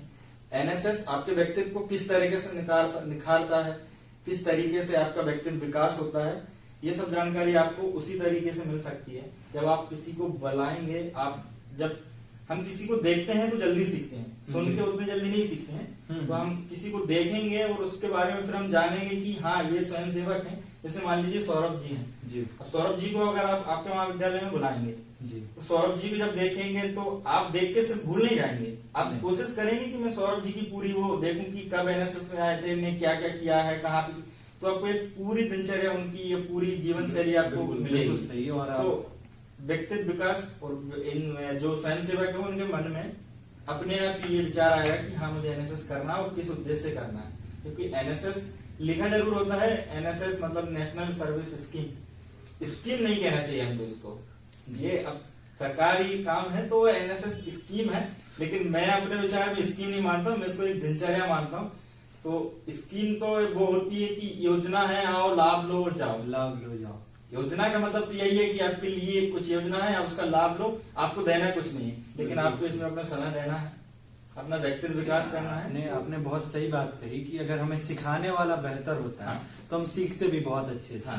और इसका एक उदाहरण अगर मैं दूं तो जब मेरी राष्ट्रीय सेवा योजना की शुरुआत हुई थी, हमारे पहले ओरिएंटेशन प्रोग्राम में आदरणीय राहुल सर, सक्सेना सर और उस समय सीनियर थे अतुल सिंह राजावत भैया, वो आए हुए थे। और मैंने एनएसएस को जब उनको देखा, अतुल भैया को देखा, राहुल सर को देखा, फिर उसके बाद उन्हीं लोगों के कार्य प्रणाली को मैं देख के, सीख के, और आज जो भी थोड़ा बहुत एनएसएस कर पा रहा हूँ वो उन्हीं की वजह से है। तो आपने बिल्कुल सही कहा कि अगर सिखाने वाला बेहतर हो तो हम बहुत सारी चीजें सीख सकते हैं। आपने जिक्र किया कि शासकीय नवीन महाविद्यालय का, कि जब आप लोग थे एक टीम था और एक नाम था, पर अगर मैं वर्तमान में देखूं और मैं अगर सही हूं तो वो नाम कहीं ना कहीं जिस स्तर की आप बात कर रहे हैं कि भोपाल में नाम चलता था नवीन महाविद्यालय का, वर्तमान में वो स्तर नहीं दिखता है। और इसका एक ये बात कहने के पीछे मेरे पास कारण ये है कि स्टेट कैंप और बाकी कैंपों में सहभागिता का अगर वो देखा जाए तो साल भर का गैप है नवीन महाविद्यालय में, जितने सालों से मैं जानता हूँ। तो इसकी क्या वजह लगती है आपको? और सौरभ भैया अगर आप पहले अपना इस बात पे कोई पॉइंट ऑफ व्यू रखें तो। देखिए, वो जो भी आपने क्वेश्चन पूछा है, इस क्वेश्चन का जवाब तो मैं दे सकता हूँ, लेकिन क्या है कि वो कॉलेज का एक अंदरूनी मामला है जी, है ना। अब मैं उस कॉलेज का सदस्य तो नहीं हूँ, क्योंकि मैं जब वहां से पास आउट हुआ 2015 में जी, और आज 2021 हो गया है, तो लगभग मुझे 6 साल पास आउट हो चुके हैं। मुझे आज भी पता है कि उस कॉलेज में एनएसएस किस प्रकार चल रही है, वहाँ क्या क्या कमियां हैं जिसको अपन पूर्ण करते हुए उस कॉलेज को आज फिर से कर सकते हैं। क्योंकि जब 2014-15 की बात है, 2014-15 में भोपाल जिले में ही नहीं, बरकुल्ला यूनिवर्सिटी में पूरे विश्वविद्यालय परिक्षेत्र में नवीन कॉलेज का एक अलग नाम था। क्योंकि नवीन कॉलेज से लगभग उस समय का जो कोर ग्रुप था, बरकुल्ला यूनिवर्सिटी का बोल सकते हैं आप कोर ग्रुप, उसमें सबसे ज्यादा जो बच्चे थे वो नवीन कॉलेज के थे। और एक और थे उसके अपने कोर ग्रुप के मेंबर, बहुत आदरणीय, बहुत सीनियर है, और वो उनका नाम तो नहीं लेना चाहिए क्योंकि एक निष्ठा का हनन होगा, लेकिन उन्होंने भरे उसमें कहा था कि क्या राहुल सर से उन्होंने कहा था क्या कोर ग्रुप से नवीन कॉलेज है। अच्छा, उस समय नवीन कॉलेज का ये आयाम पे था, नवीन कॉलेज की दबदबा इतना था क्योंकि उस समय लगभग 10 से 12 लोग सिर्फ और सिर्फ नवीन कॉलेज के कोर ग्रुप में थे, और वो एक ही टाइम पे, ऐसा भी नहीं कि टाइम बड़ा हो, सिर्फ एक ही समय में 10 से 12, जिसमें आपके इंदिरा गांधी आईटी अवार्डी भी है, उसमें आपके वो आरडी परेड वाले भी लोग हैं, जी उसमें आपके नेशनल शिविर वाले भी है और उसमें आपके स्टेट शिविर वाले भी है, जी राज्य स्तर पुरस्कार प्राप्त करता भी है। तो एक बहुत बड़ा समूह था उस समय नवीन कॉलेज का। लेकिन उसके बाद कुछ परिस्थितियां नवीन कॉलेज में ऐसी उत्पन्न हुई कि जो पुराने पीओज थे उन्होंने एनएसएस को छोड़ दिया, नए पीओज आए, उनकी एक अलग कार्यशैली। उसके बाद जो बच्चे आए तो उन लोगों का क्या था पॉइंट ऑफ व्यू, उनका एनएसएस करने का क्या उद्देश्य था, वो तो अब मुझे अच्छे से नहीं पता है। लेकिन इस क्वेश्चन पे ज्यादा डीपली ना जाते हुए, क्योंकि ये उस कॉलेज का एक अंदरूनी मामला है और अब हमें उसके बारे में ज्यादा चर्चा नहीं करनी चाहिए। मेरा आपसे सवाल पूछने का कारण ये था, क्योंकि आप उस महाविद्यालय से निकले हुए वॉलंटियर हैं और आप स्टेट लेवल की कोर कमेटी में भी कार्य करते हैं, जहां आप ऐसे हर साल 600-700 बच्चों को ट्रेन करते हैं। तो फिर जिस महाविद्यालय से आप निकले हुए हैं, अगर जिसका एक दबदबा रहा हो हमेशा कोर कमेटी में, उस महाविद्यालय में अगर ऐसी चीजें हो रही हैं तो फिर उसका निवारण भी तो आप सीनियर वॉलंटियर होने के नाते आप लोगों के जिम्मे है। नहीं, वो बिल्कुल आपने सही कहा और उस जिम्मेदारी का निर्वहन करने की कोशिश हमने बहुत बार करी जी। लेकिन वहाँ की अंदर की परिस्थितियां कुछ ऐसी है, चाहे आप उसको प्रशासनिक स्तर पर बोल दीजिए या विद्यार्थियों के स्तर पर बोल दीजिए, कुछ अंदर की परिस्थितियां ऐसी है कि वो खुद ही नहीं चाहते कि कोई हमारे उसमें आए, अच्छा, है ना, क्योंकि वो वहाँ पे उन लोग आपस में ही समूह बढ़ गए हैं। विद्यार्थियों की बात कर रहे हैं दोनों स्तर पे, दोनों स्तर। है ना, प्रशासनिक स्तर पे जाए चाहे विद्यार्थियों के स्तर पे जाए, दोनों स्तरों पे अपने अपने एक समूह बटे हुए हैं। मैंने अपने लेवल पे बहुत बार कोशिश करी, मैं बहुत बार कॉलेज जाता भी हूँ अभी भी, लेकिन क्या है कि आपको जब तक पहचानेंगे नहीं, मैं एक रियलिटी बताता हूँ, ये बोलना नहीं चाहिए मुझे वैसे, कि आज जो नवीन कॉलेज के कुछ बच्चे हैं, कुछ चेहरों के अलावा हमें खुद नहीं पहचानते वहाँ, क्योंकि उन्हें भी एनएसएस नहीं करनी है सही मायनों में, है ना। वही वाली कहावत आज के परिप्रेक्ष्य में मेरे हिसाब से नवीन कॉलेज को हो रही है कि वहाँ मार मार के बच्चों को सिर्फ एनएसएस करवाई जा रही है। बाकी का वहाँ जो मेन बच्चे हैं, कुछ लोगों को एनएसएस करनी है, मैं सबका तो नहीं बोलता, 2-4 बच्चे हैं मेरे कांटेक्ट में जिनको एनएसएस करनी है, लेकिन क्या कुछ बच्चों के कारण वो कुछ नहीं कर पा रहे। वहाँ का जो प्रशासनिक लेवल है वो उतना ध्यान नहीं दे रहा उन चीजों पे, जिसके कारण वो बहुत पिछड़ा जा रहा है नवीन कॉलेज। जैसे आपने बोला नवीन कॉलेज का, आज दिनांक तक नवीन कॉलेज का ओरिएंटेशन प्रोग्राम नहीं हो पाया है इस सेशन का। बहुत सारे कॉलेजों ने अपना ओरिएंटेशन कर लिया, कुछ ने ऑफलाइन अभी किया है, ऑफलाइन और कुछ ने ऑनलाइन वेबिनार के जरिए कर लिया, लेकिन नवीन कॉलेज ने आज तक अपना ओरिएंटेशन नहीं किया। जब मैंने इस बारे में बात करने चाहिए तो उन्होंने विद्यार्थियों का कहना था कि प्रशासनिक स्तर से रुकी हुई चीजें हैं, और जब प्रशासनिक स्तर पर एक बार बात करनी चाहिए तो उन्होंने कहा कि विद्यार्थी इसमें अपना ध्यान नहीं लगा रहे, इसलिए हम लोगों का कुछ आउटपुट हम भी नहीं देना चाह रहे। तो दोनों स्तर पर कहीं ना कहीं कमियां हैं और हमने उसको दूर करने की भी कोशिश करी। उसके लिए हमने कितनी बार आदरणीय राहुल सर से भी बात करी, सक्सेना सर से भी बात करी, लेकिन वही बात है कि वो कॉलेज का एक अपना अंदरूनी मामला है, तो उसमें कोई कुछ नहीं कर पा रहा है। और जब तक आपकी खुद की मन से नहीं निकलेगा कि मुझे करना है, जब तक आप नहीं कर पाएंगे, चाहे हम उस पर कितना भी जोर लगा ले, कोई विकल्प नहीं। हम भले से सीनियर होने के नाते हम चाहे तो रोज भी वहां जा सकते हैं, लेकिन जब तक वहां का प्रशासनिक लेवल नहीं चाहेगा कि अपने को इस चीज में करना है। पहले के जो प्रशासन था वो चाहता था, पहले के जो हमारे आदरणीय प्राचार्य थे मथुरा प्रसाद जी, जो वर्तमान में भेल कॉलेज में है अभी शायद, अच्छा। तो वो चाहते थे कि करना है, उन्होंने ही मुझे बहुत बार मोटिवेट किया। बाद में विदिशा गए, वहां से भी मेरी उनसे बात होती रहती थी, तो उन्होंने भी मोटिवेट किया कि नहीं तुम करते रहो बेटा, तुम करते रहो। लेकिन आज का जो दौर है वहाँ के प्रशासनिक लेवल ही नहीं चाहता कि बच्चा करे, तो इस कारण से नवीन कॉलेज की जो एनएसएस है वो एक आयाम को छूने के बाद में वापिस धरातल पे आ चुकी है, हम लोग स्वयं मानते हैं।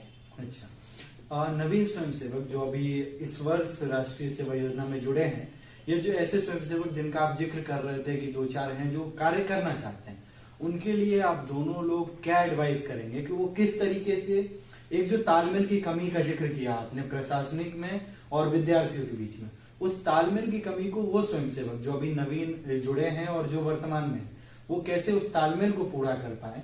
उसके लिए मेरी वहाँ के जो वर्तमान में जो नवीन जुड़ रहे हैं स्वयंसेवक, उनसे तो चर्चा नहीं हुई, लेकिन जो चले आ रहे हैं स्वयंसेवक जिन्होंने यूनिट कैंप हो सकता है और दूसरे कैंप भी कर लिए हैं, उनसे मेरी होती रहती है बातें। तो उनसे जब मैंने बात करी तो उन्होंने बताया कि भैया प्रशासनिक स्तर पे है, उन लोगों ने भी अपनी अपनी कोशिश करी करने की, लेकिन जब प्रशासनिक स्तर पे वो बच्चों की बातें नहीं सुनी जा रही है, मैंने भी अपनी कोशिश करी, 2-3 बार मैं भी होके आया, लेकिन जब प्रशासनिक स्तर पर उस बात को नहीं सुना जा रहा बच्चों को, और बच्चों को सीधा बोल दिया जाता है तुम अपनी पढ़ाई से मतलब रखो।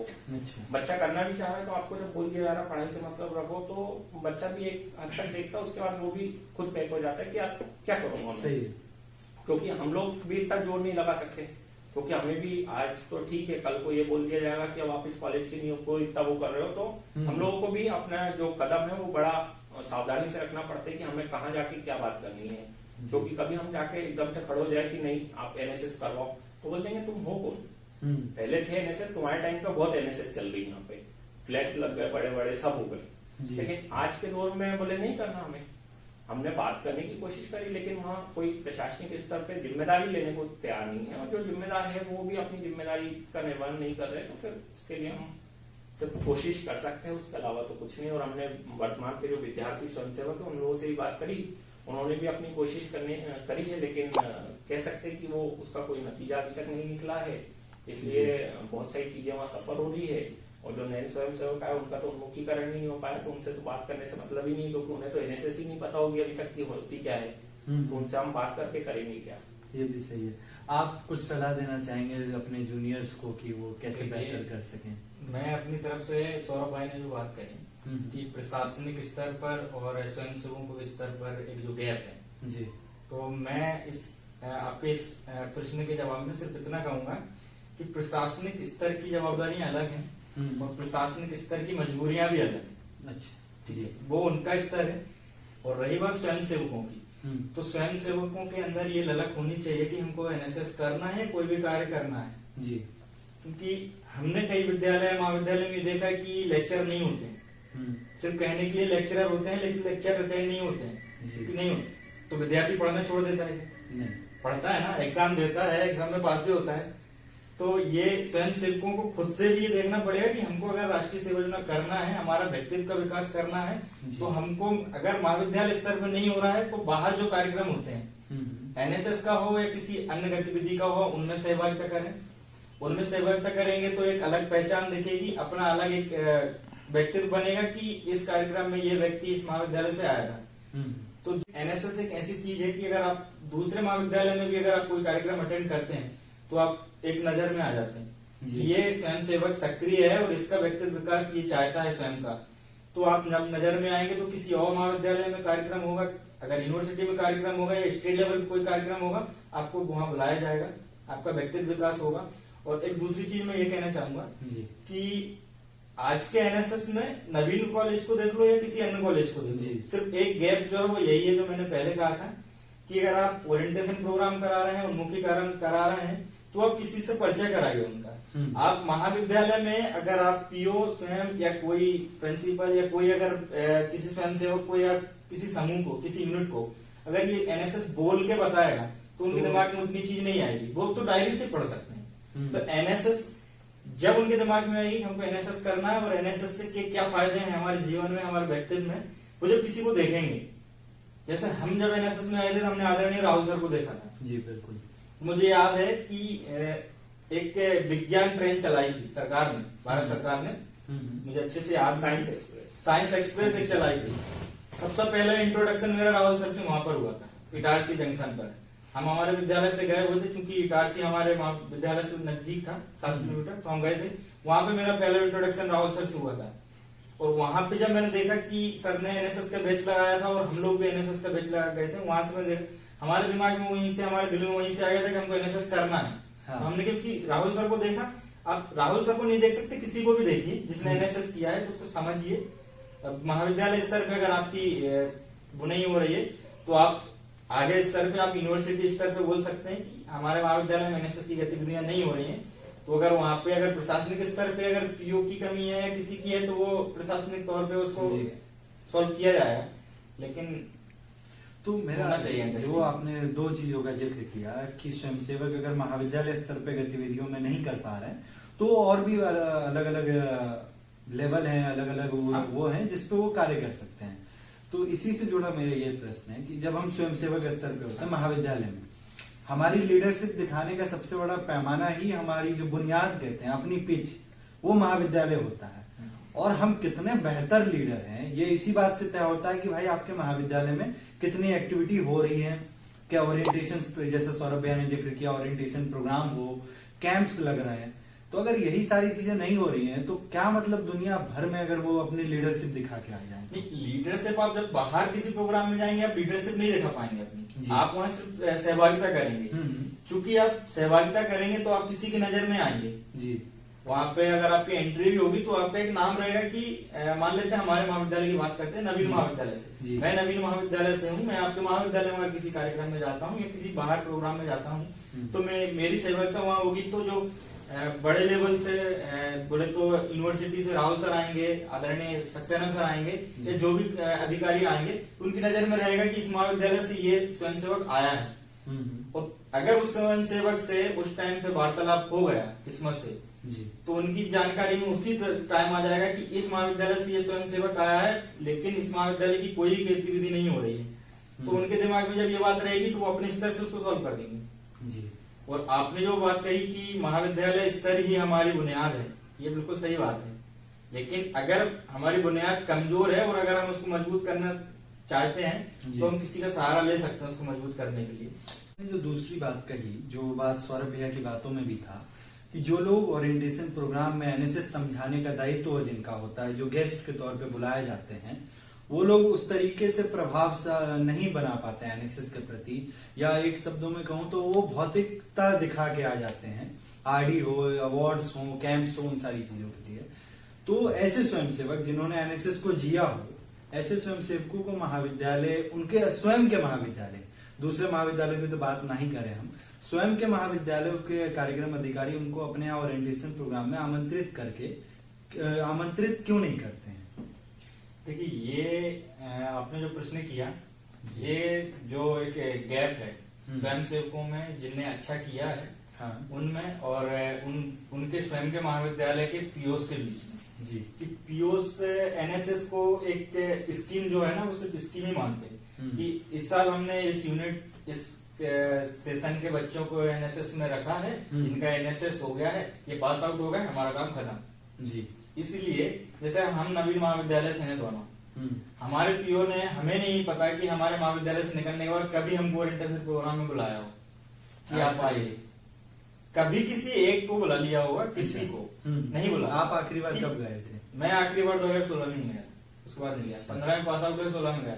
तो वो एक गैप है ना, मतलब उनके दिमाग में ये चलता है पीओके में कि बच्चा पास आउट हो गया, इसके एनएसएस खत्म, वो सिर्फ उसको इस स्तर पे देखते हैं।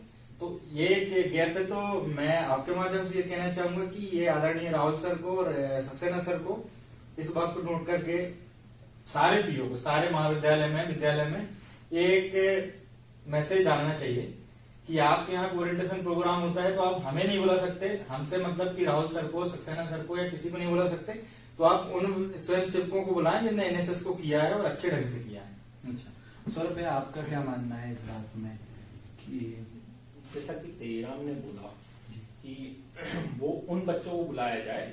क्या होता है कि बहुत सारे पीओस और जो रहता है वो अपने ओरिएंटेशन को एक बड़ा बनाने के लिए, जैसा कि मैं कहूँ, बहुत सारे कॉलेज होते हैं जो अपना एक ओरिएंटेशन में ही सब कुछ दिखाना चाहते हैं, है ना।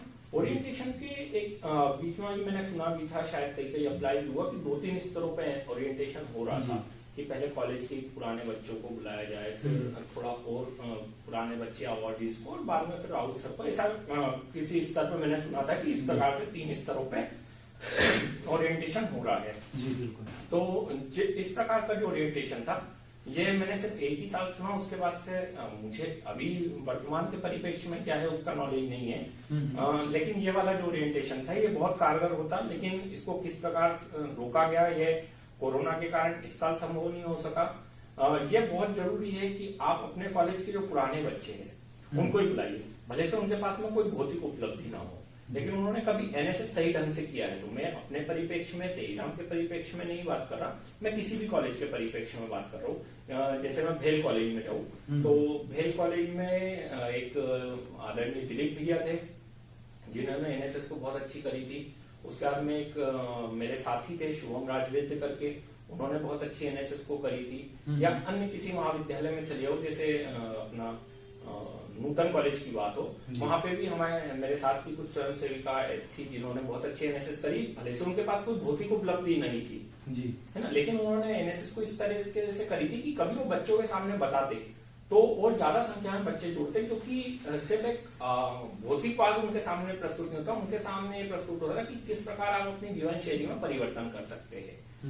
मैं इसका एक बहुत अच्छा उदाहरण आपको दूंगा। मेरे एक वरिष्ठ है मेरे कॉलेज के, संदीप पठार करके। जी संदीप परिहार। हाँ, संदीप पठार है वो। अच्छा। तो उनका जो था, जब वो कॉलेज में थे तो उनका एक गुंडे टाइप की इमेज थी, बहुत ज्यादा गुंडे, इतने गुंडे कि वो किसी को ही मार देते थे। अच्छा। कॉलेज के प्रोमाइसिस के अंदर जहां किसी को जल्दी जाने की परमिशन नहीं थी, वो वहां गाड़ी खड़ी करते थे अपनी ले आके, और कोई उनसे कुछ नहीं बोलता था। लेकिन वो जब एनएसएस में आए और एनएसएस से उन्होंने जो अपने जीवन में बदलाव लाया कि आज वो एक बहुत शरीफ, नहीं तो इस समय तक मुझे नहीं लगता कि वो इस समय तक अपनी जिंदगी में भी होते, वो इस तरह के व्यक्ति थे। और मैंने अपनी आंखों से देखा उन्हें कि वो इस तरह के व्यक्ति थे कि आज मुझे नहीं लगता कि आज उनके इतने दुश्मन होते कि कहीं ना कहीं उन्हें मार दिया होता है और वो किसी को मार के जेल में होते। लेकिन आज उन्होंने जो अपने एनएसएस से अपने जीवन में बदलाव लाया, ये चीज आपको बच्चों को सिखानी पड़ेगी कि एनएसएस से किस प्रकार जीवन में बदलाव लाया जा सकता है। सिर्फ भौतिकवाद हासिल करना एक उपलब्धि हो सकती है, लेकिन एनएसएस के परिप्रेक्ष्य में मैं नहीं जानता कि भौतिकवाद ही आपके लिए सब कुछ है, क्योंकि आप कभी उसको जीवन शैली बोल रहे हो, आप बोल रहे हो व्यक्तित्व का विकास, तो भौतिकवाद हासिल करके ही नहीं हो सकता, क्योंकि आपका एक अवार्ड है, वो आपके घर में टंगा है, आपको एक स्तर तक बहुत अच्छा है कि आपके पास अवार्ड है। लेकिन जैसे आप एनएसएस की लाइफ खत्म करके आते हो, अपने जिंदगी में आते हो, अपने कैरियर बनाते हो, आप कोई नौकरी में जाते हो, तो वहां आपका कोई अवार्ड काम नहीं आता, वो आपका घर में है, आपको जानते हैं एनएसएस में, लेकिन दूसरी जगह पे वो अवार्ड नहीं, आपका व्यवहार क्या है, आप किस प्रकार के व्यक्ति हो, ये चीजें काम आती है। मैंने बहुत सारे ऐसे लोगों को देखा है जिनके पास अवार्ड होते हुए भी वो अपने जीवन में उतने आगे नहीं बढ़ पाए जो बिना अवार्ड वाले बढ़ गए, वो उतने हिस्से में सीमित रह गए, क्योंकि उन्होंने मेरे हिसाब से अपने मन में एक अहम पाल लिया कि मैं अवार्डी हूँ, मैं आरडी वाला हूँ, तो उन्होंने एक अहम पाल के रखा जिसके कारण वो लोग नहीं बढ़ पाए। और उसी परिप्रेक्ष्य में कुछ ऐसे लोगों को नहीं जानता हूँ जिनके पास कोई अवार्ड नहीं है, जिनके पास कुछ नहीं है, हो सकता है छोटा सा एक अवार्ड हो, स्टेट लेवल तक का, बड़ा कुछ नहीं हो, लेकिन ऐसे लोगों को भी जानता हूँ कि जिन्होंने अपने जीवन में बहुत कुछ हासिल किया ना। तो भौतिकवाद ही हर चीज नहीं होती, जैसे और इसी का सही उदाहरण अपन ने देखा तो कोरोना काल जी। एनएसएस के लगभग सभी स्वयंसेवकों ने कोरोना काल में सेवा भावना से बहुत काम किया, जो जिसका कल आदरणीय स्मृति ईरानी जी और किरण रिजिजू जी ने भी सराहा उसको जी। तो उसमें जो था कि आपको किस प्रकार एनएसएस वाले काम कर सकते हैं, तो इन चीजों को देखते हुए, क्योंकि भौतिकवाद वहां पे कोई मतलब नहीं रहा आपका, वहां आपसे किसी ने सड़क पे जब आप किसी की सेवा कर रहे थे, आप कोई ट्रैफिक वो सुचारू कर रहे थे, तो वहां किसी ने आपसे नहीं पूछा कि आपके पास में क्या अवार्ड है, क्या है। वहां सिर्फ आपके व्यवहार को देखकर, कितने मैंने ऐसे लोगों को कोरोना में देखा, एनएसएस वालों को ही, जिनको पुलिस वालों ने भगा दिया, और कितने ऐसे लोगों को देखा जिन्होंने पुलिस वालों ने खुद बुलाया कि भैया आप चौराहे पे आके काम कर लो। तो इस समय पे आपके भौतिकवाद काम नहीं आता, आपका जो व्यक्तित्व ही ये काम आता है। तो व्यक्ति को या पीओ को और आदरणीय राहुल सर को, सक्सेना सर को, वैसे राहुल सर और सक्सेना सर इन चीजों पे ध्यान देते हैं, जब आज हम दोनों यहाँ बैठे हुए हैं। लेकिन क्या है कि इनको ओरिएंटेशन में भी आपको इन चीजों को लेके जाना पड़ेगा कि भौतिकवाद के अलावा जो चीजें, क्योंकि कभी आपको बच्चों को सही मायने में एनएसएस सिखानी है तो भौतिकवाद से हटके आपको एनएसएस करवानी होगी, जब भी वो लोग अपने जीवन शैली को बेहतर बना पाएंगे। बिल्कुल सही कहा आपने। मेरा अगला प्रश्न इसी से संबंधित था, जिसको आप भौतिकवाद कह रहे हैं या अवार्ड की बात कर रहे हैं। तो मेरा क्वेश्चन आप दोनों लोगों से ये था कि राष्ट्रीय सेवा योजना अपने श्रेष्ठ और कुछ भाग्यशाली स्वयंसेवकों को राज्य और राष्ट्रीय स्तर पुरस्कारों से सम्मानित करती है। क्या आपने कभी इन सभी सम्मानों तक पहुंचने की चाह नहीं रखी? पुरस्कार हो या आपका आरडी परेड का सिलेक्शन हो, इसके लिए सीट फिक्स है। जी बिल्कुल, सीट फिक्स है।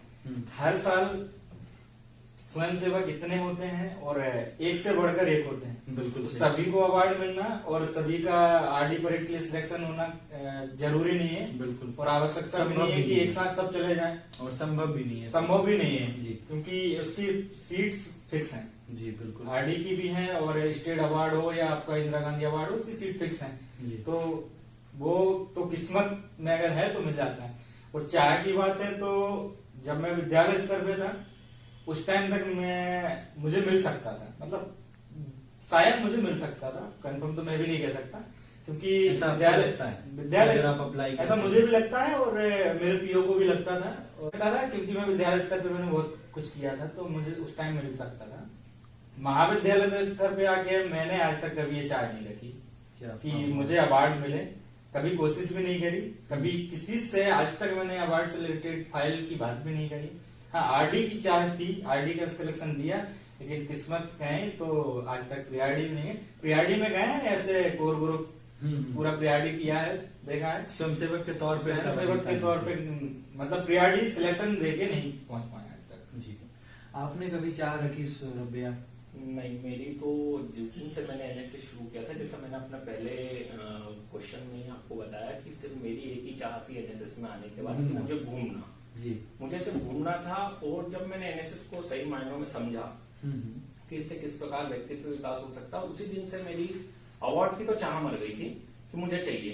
तो मैंने कभी कोशिश भी नहीं करी, ना कभी उस प्रकार के जैसे बोल सकते कि फोटो क्लिक कराना, वो भी कभी नहीं किया मैंने कि अपना मैं उस प्रकार से फोटो क्लिक कराऊं कि मैं कहीं दिखा सकूं कि भैया काम करते हुए मेरा आपको कभी कोई फोटो, शायद हो सकता है किसी के पास हो, मेरे पास तो खुद के पास कोई एक सा फोटो नहीं है कि मैं कभी, और ना मेरी कोई इच्छा थी, क्योंकि जब तक अंदर से चाह नहीं है तो आप उस चीज के लिए काम ही नहीं करते। तो मेरी कोई चाह ही नहीं थी शुरू से ही कि मुझे ये चाहिए, ये चाहिए, ये चाहिए, कुछ सी भी चीज की कभी कोई चाह नहीं थी। और जहां तक आरडी का और प्री आरडी का सवाल है, तो भगवान की दया से हाइट इतनी अच्छी है कि और हर कोई आदरणीय राहुल सर तो हो नहीं सकता कि उनके लिए सारे पैमानों को एक तरफ कर दिया जाए। तो भगवान की दया से हाइट इतनी अच्छी है कि आरडी तो हो नहीं सकता। और अवार्ड की तो कभी जिंदगी में कोई चाह रही नहीं शुरू से ही कि अवार्ड मिलना चाहिए। तो एक छोटा सा पॉइंट, जी जी, अवार्ड के लिए एक प्रक्रिया है कि आपने जो कार्य किए हैं उनकी फोटोज हो आपके पास, कलेक्शन हो, आपको प्रमाणिकता हो, क्योंकि डॉक्यूमेंटेशन लगता है उसमें। और हम लोगों ने एनएसएस को स्कीम की तरह नहीं, हमने अपनी दिनचर्या की तरह जिया है। हमारे पास किसी कार्यक्रम की, किसी एक्टिविटी की, किसी श्रमदान की स्वयं की फोटो है ही नहीं जी, क्योंकि हम लोगों ने काम किया है, फोटो खिंचाने के लिए नहीं किया, हमने कभी फोटो खिंचाई नहीं। फिर भी आप दोनों लोगों ने ये जिक्र किया कि आपने एनएसएस को जिया है और अवार्ड की कभी चाह नहीं रखी। फिर भी एक क्षण ऐसा आता है जब हमें लगता है कि अगर हम, क्योंकि वो अवार्ड उन्हीं कार्यों के आधार पर मिलता है जो कार्य हमने खूब किए हैं, दिन रात, जैसा आपने कहा दिनचर्या में शामिल किया है, तो हमने अगर वो कार्यों को किया है दिन, तो क्यों ना हम अवार्ड पाए। या ऐसा कभी क्षण आया हो जब हमें लगा हो कि यार इसने तो उतना किया नहीं, अब मैंने किया था, मुझे मिल सकता था, या ऐसा कभी आपके साथ? अपने स्तर पे बोलूं तो मैं प्रमाणित नहीं कर पाऊंगा, मेरे पास प्रमाण नहीं है। मैंने कहा मेरे पास एक फोटो भी नहीं है। इतने साल मैंने एनएसएस किया, मेरे पास किसी भी कार्यक्रम का फोटो नहीं है। अच्छा, क्योंकि एनएसएस के कार्यक्रम जो होते थे वो सिर्फ सामने की चेयर पे बैठ के स्टेज पे चढ़ के नहीं हो सकते जी, उसके पीछे की भूमिका बहुत बड़ी होती है। सही, उस भूमिका को भी करना पड़ेगा। हम लोग उस भूमिका में ही रहे। जैसे कि मेरे भाई तेजाम ने कहा, वैसी मेरे साथ भी यही चीज है कि मेरे पास मेरा जो 2014 का पहला स्टेट कैंप था, आज भी मेरे मोबाइल में 2014 के स्टेट कैंप की लगभग 2000 फोटोज है, जिसमें से मेरी एक भी नहीं है। कितने लोगों ने फाइल्स बनाई, मैंने उनको फोटो दिए और अभी तक कितने लोगों को दे रहा हूँ। जैसे अपनी एक थे जो मध्य प्रदेश की पहली महिला माउंट एवरेस्ट पे विनर है, मेघा परमार, वो मेरे साथ की स्टेट कैंप पर थी। तो उसको अभी बीच में किसी कार्यक्रम के लिए फोटोज चाहिए थे, तो उसका मेरे पास मैसेज आया था कि आपके पास फोटोज हो तो मुझे दीजिएगा। तो मैंने उनकी फोटोज दी, लेकिन मैंने जब उन फोटोज को एक बार फिर से देखना शुरू किया, क्योंकि जब एक बार उसमें आप गए तो आपकी यादें ताजा करते हो आप। तो जब मैंने उन फोटोज को देखा तो लगभग 2000 के करीब फोटोज है और उसमें से मेरी एक भी फोटो नहीं दिखी मुझे। अच्छा, जिसमें आप सेल्फी का जमाना नहीं था, जिसमें से मेरी एक भी फोटोज हो।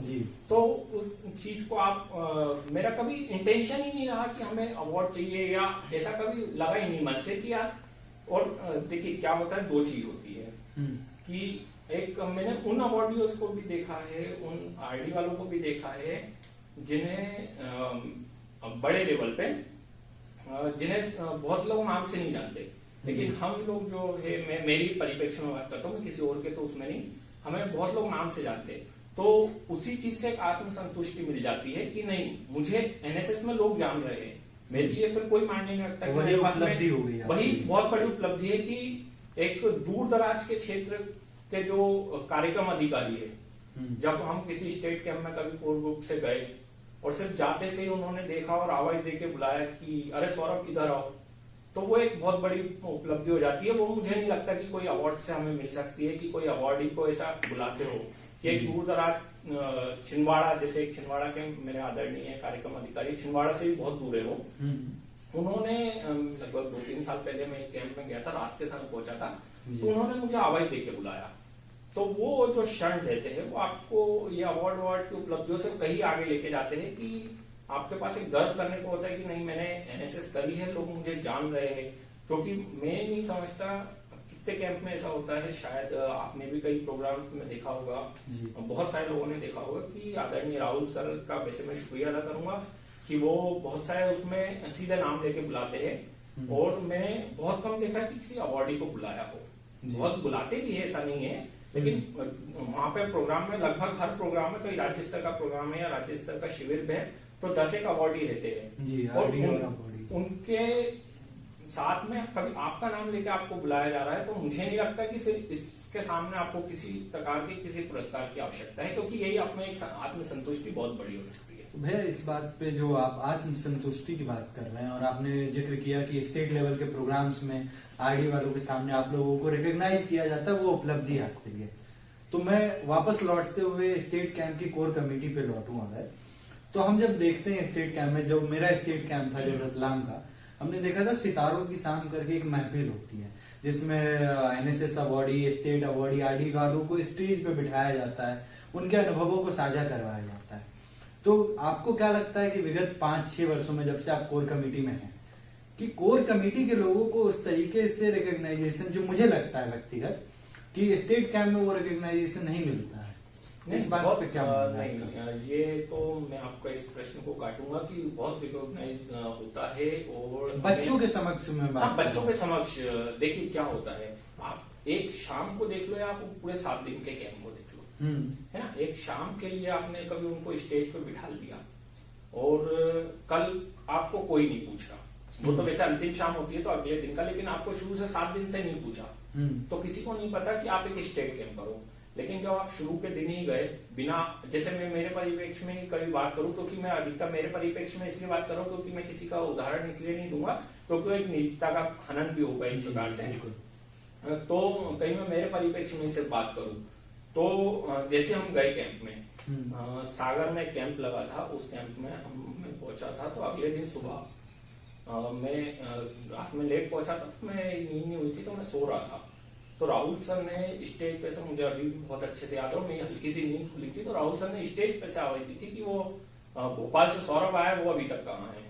तो मैं उठ के भगा था सीधे कि राहुल सर ने याद किया, तो मैं उठ के भगा था कैंप में से बिल्कुल कि राहुल सर ने याद किया, तो मैं स्टेज की तरफ भगा था। तो जब सब बच्चे पलट के देख रहे थे, क्योंकि वो दूसरा दिन कैंप का था, सब बच्चे सुबह के लिए बैठे हुए थे, तो बच्चे पलट के देख रहे थे कि कौन है जो एकदम से राहुल सर ने नाम लिया कि कल भोपाल से आया। पूरे बच्चे पलट के मेरे तरफ देख रहे हैं और मैं जा रहा नींद की आंखों में।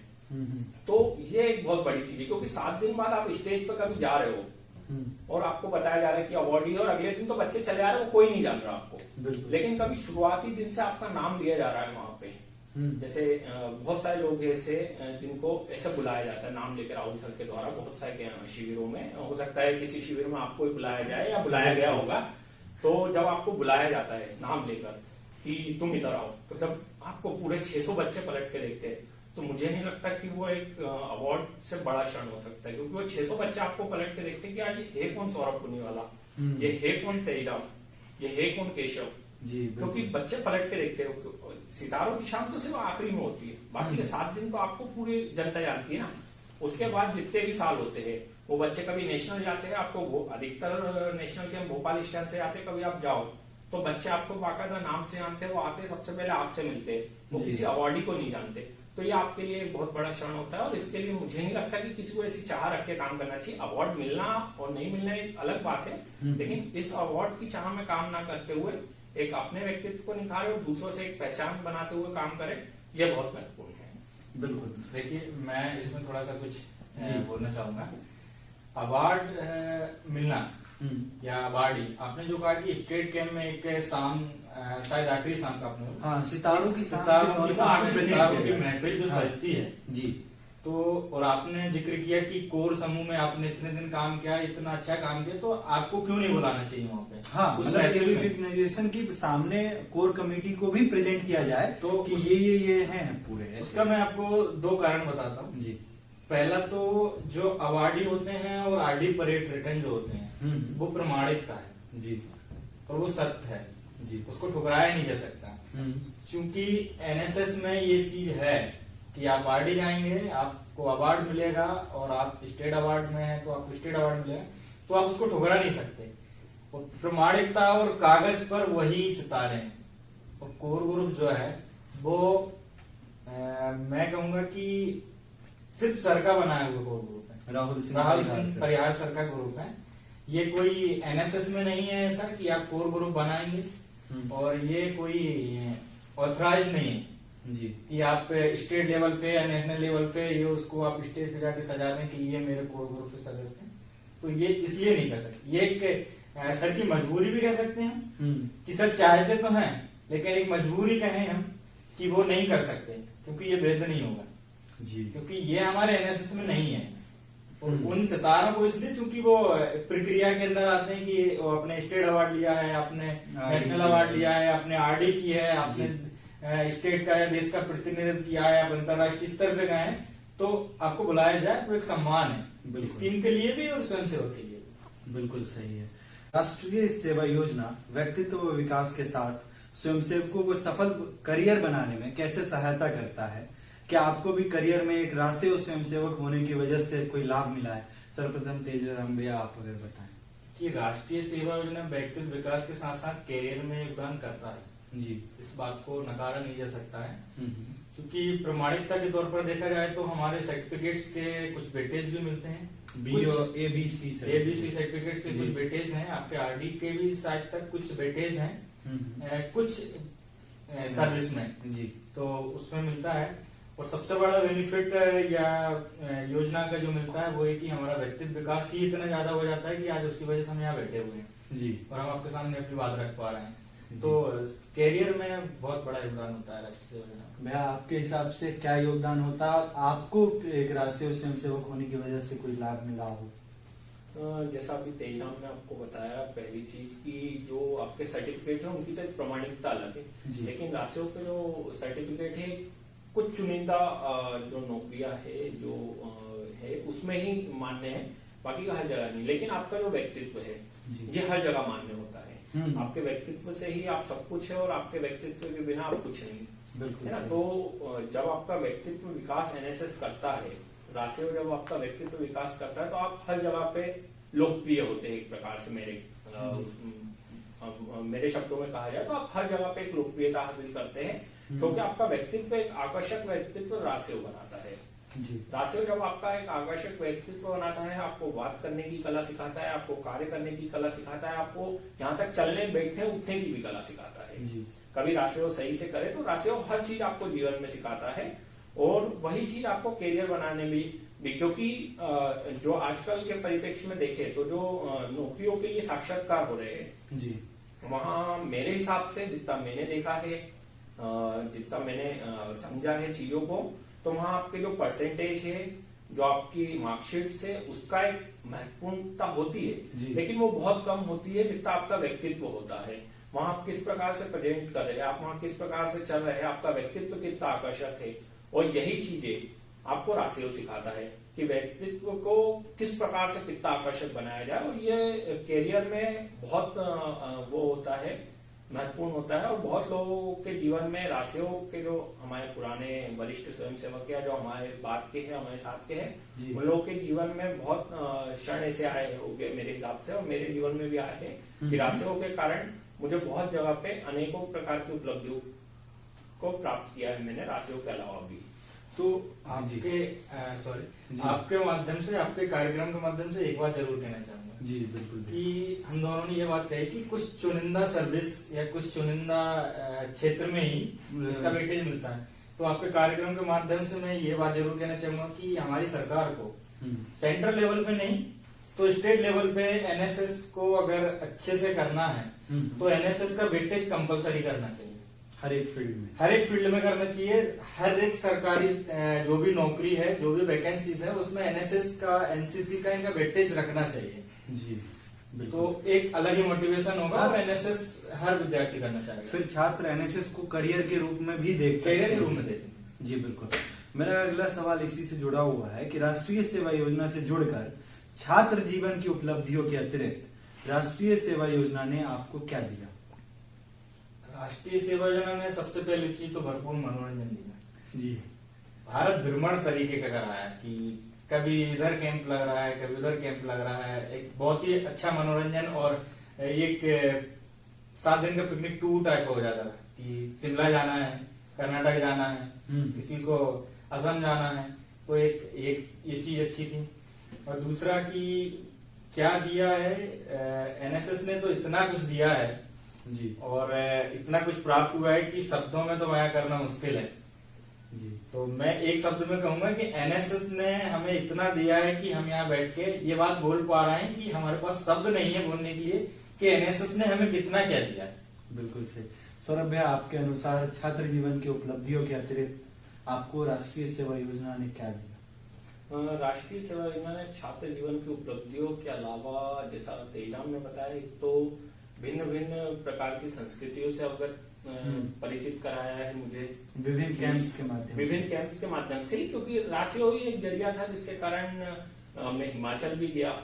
मैंने मातृ प्रणाम कैंप के लिए राजस्थान गया जी। एनआईसी के लिए मैं कर्नाटक गया। बाकी का जो स्टेट लेवल शिविर होते हैं उसमें कोर ग्रुप के माध्यम से मैं कभी रतलाम, तो कभी ग्वालियर, तो कभी जबलपुर, तो कभी बड़वानी, अलग अलग क्षेत्रों में गया मध्य प्रदेश के भी।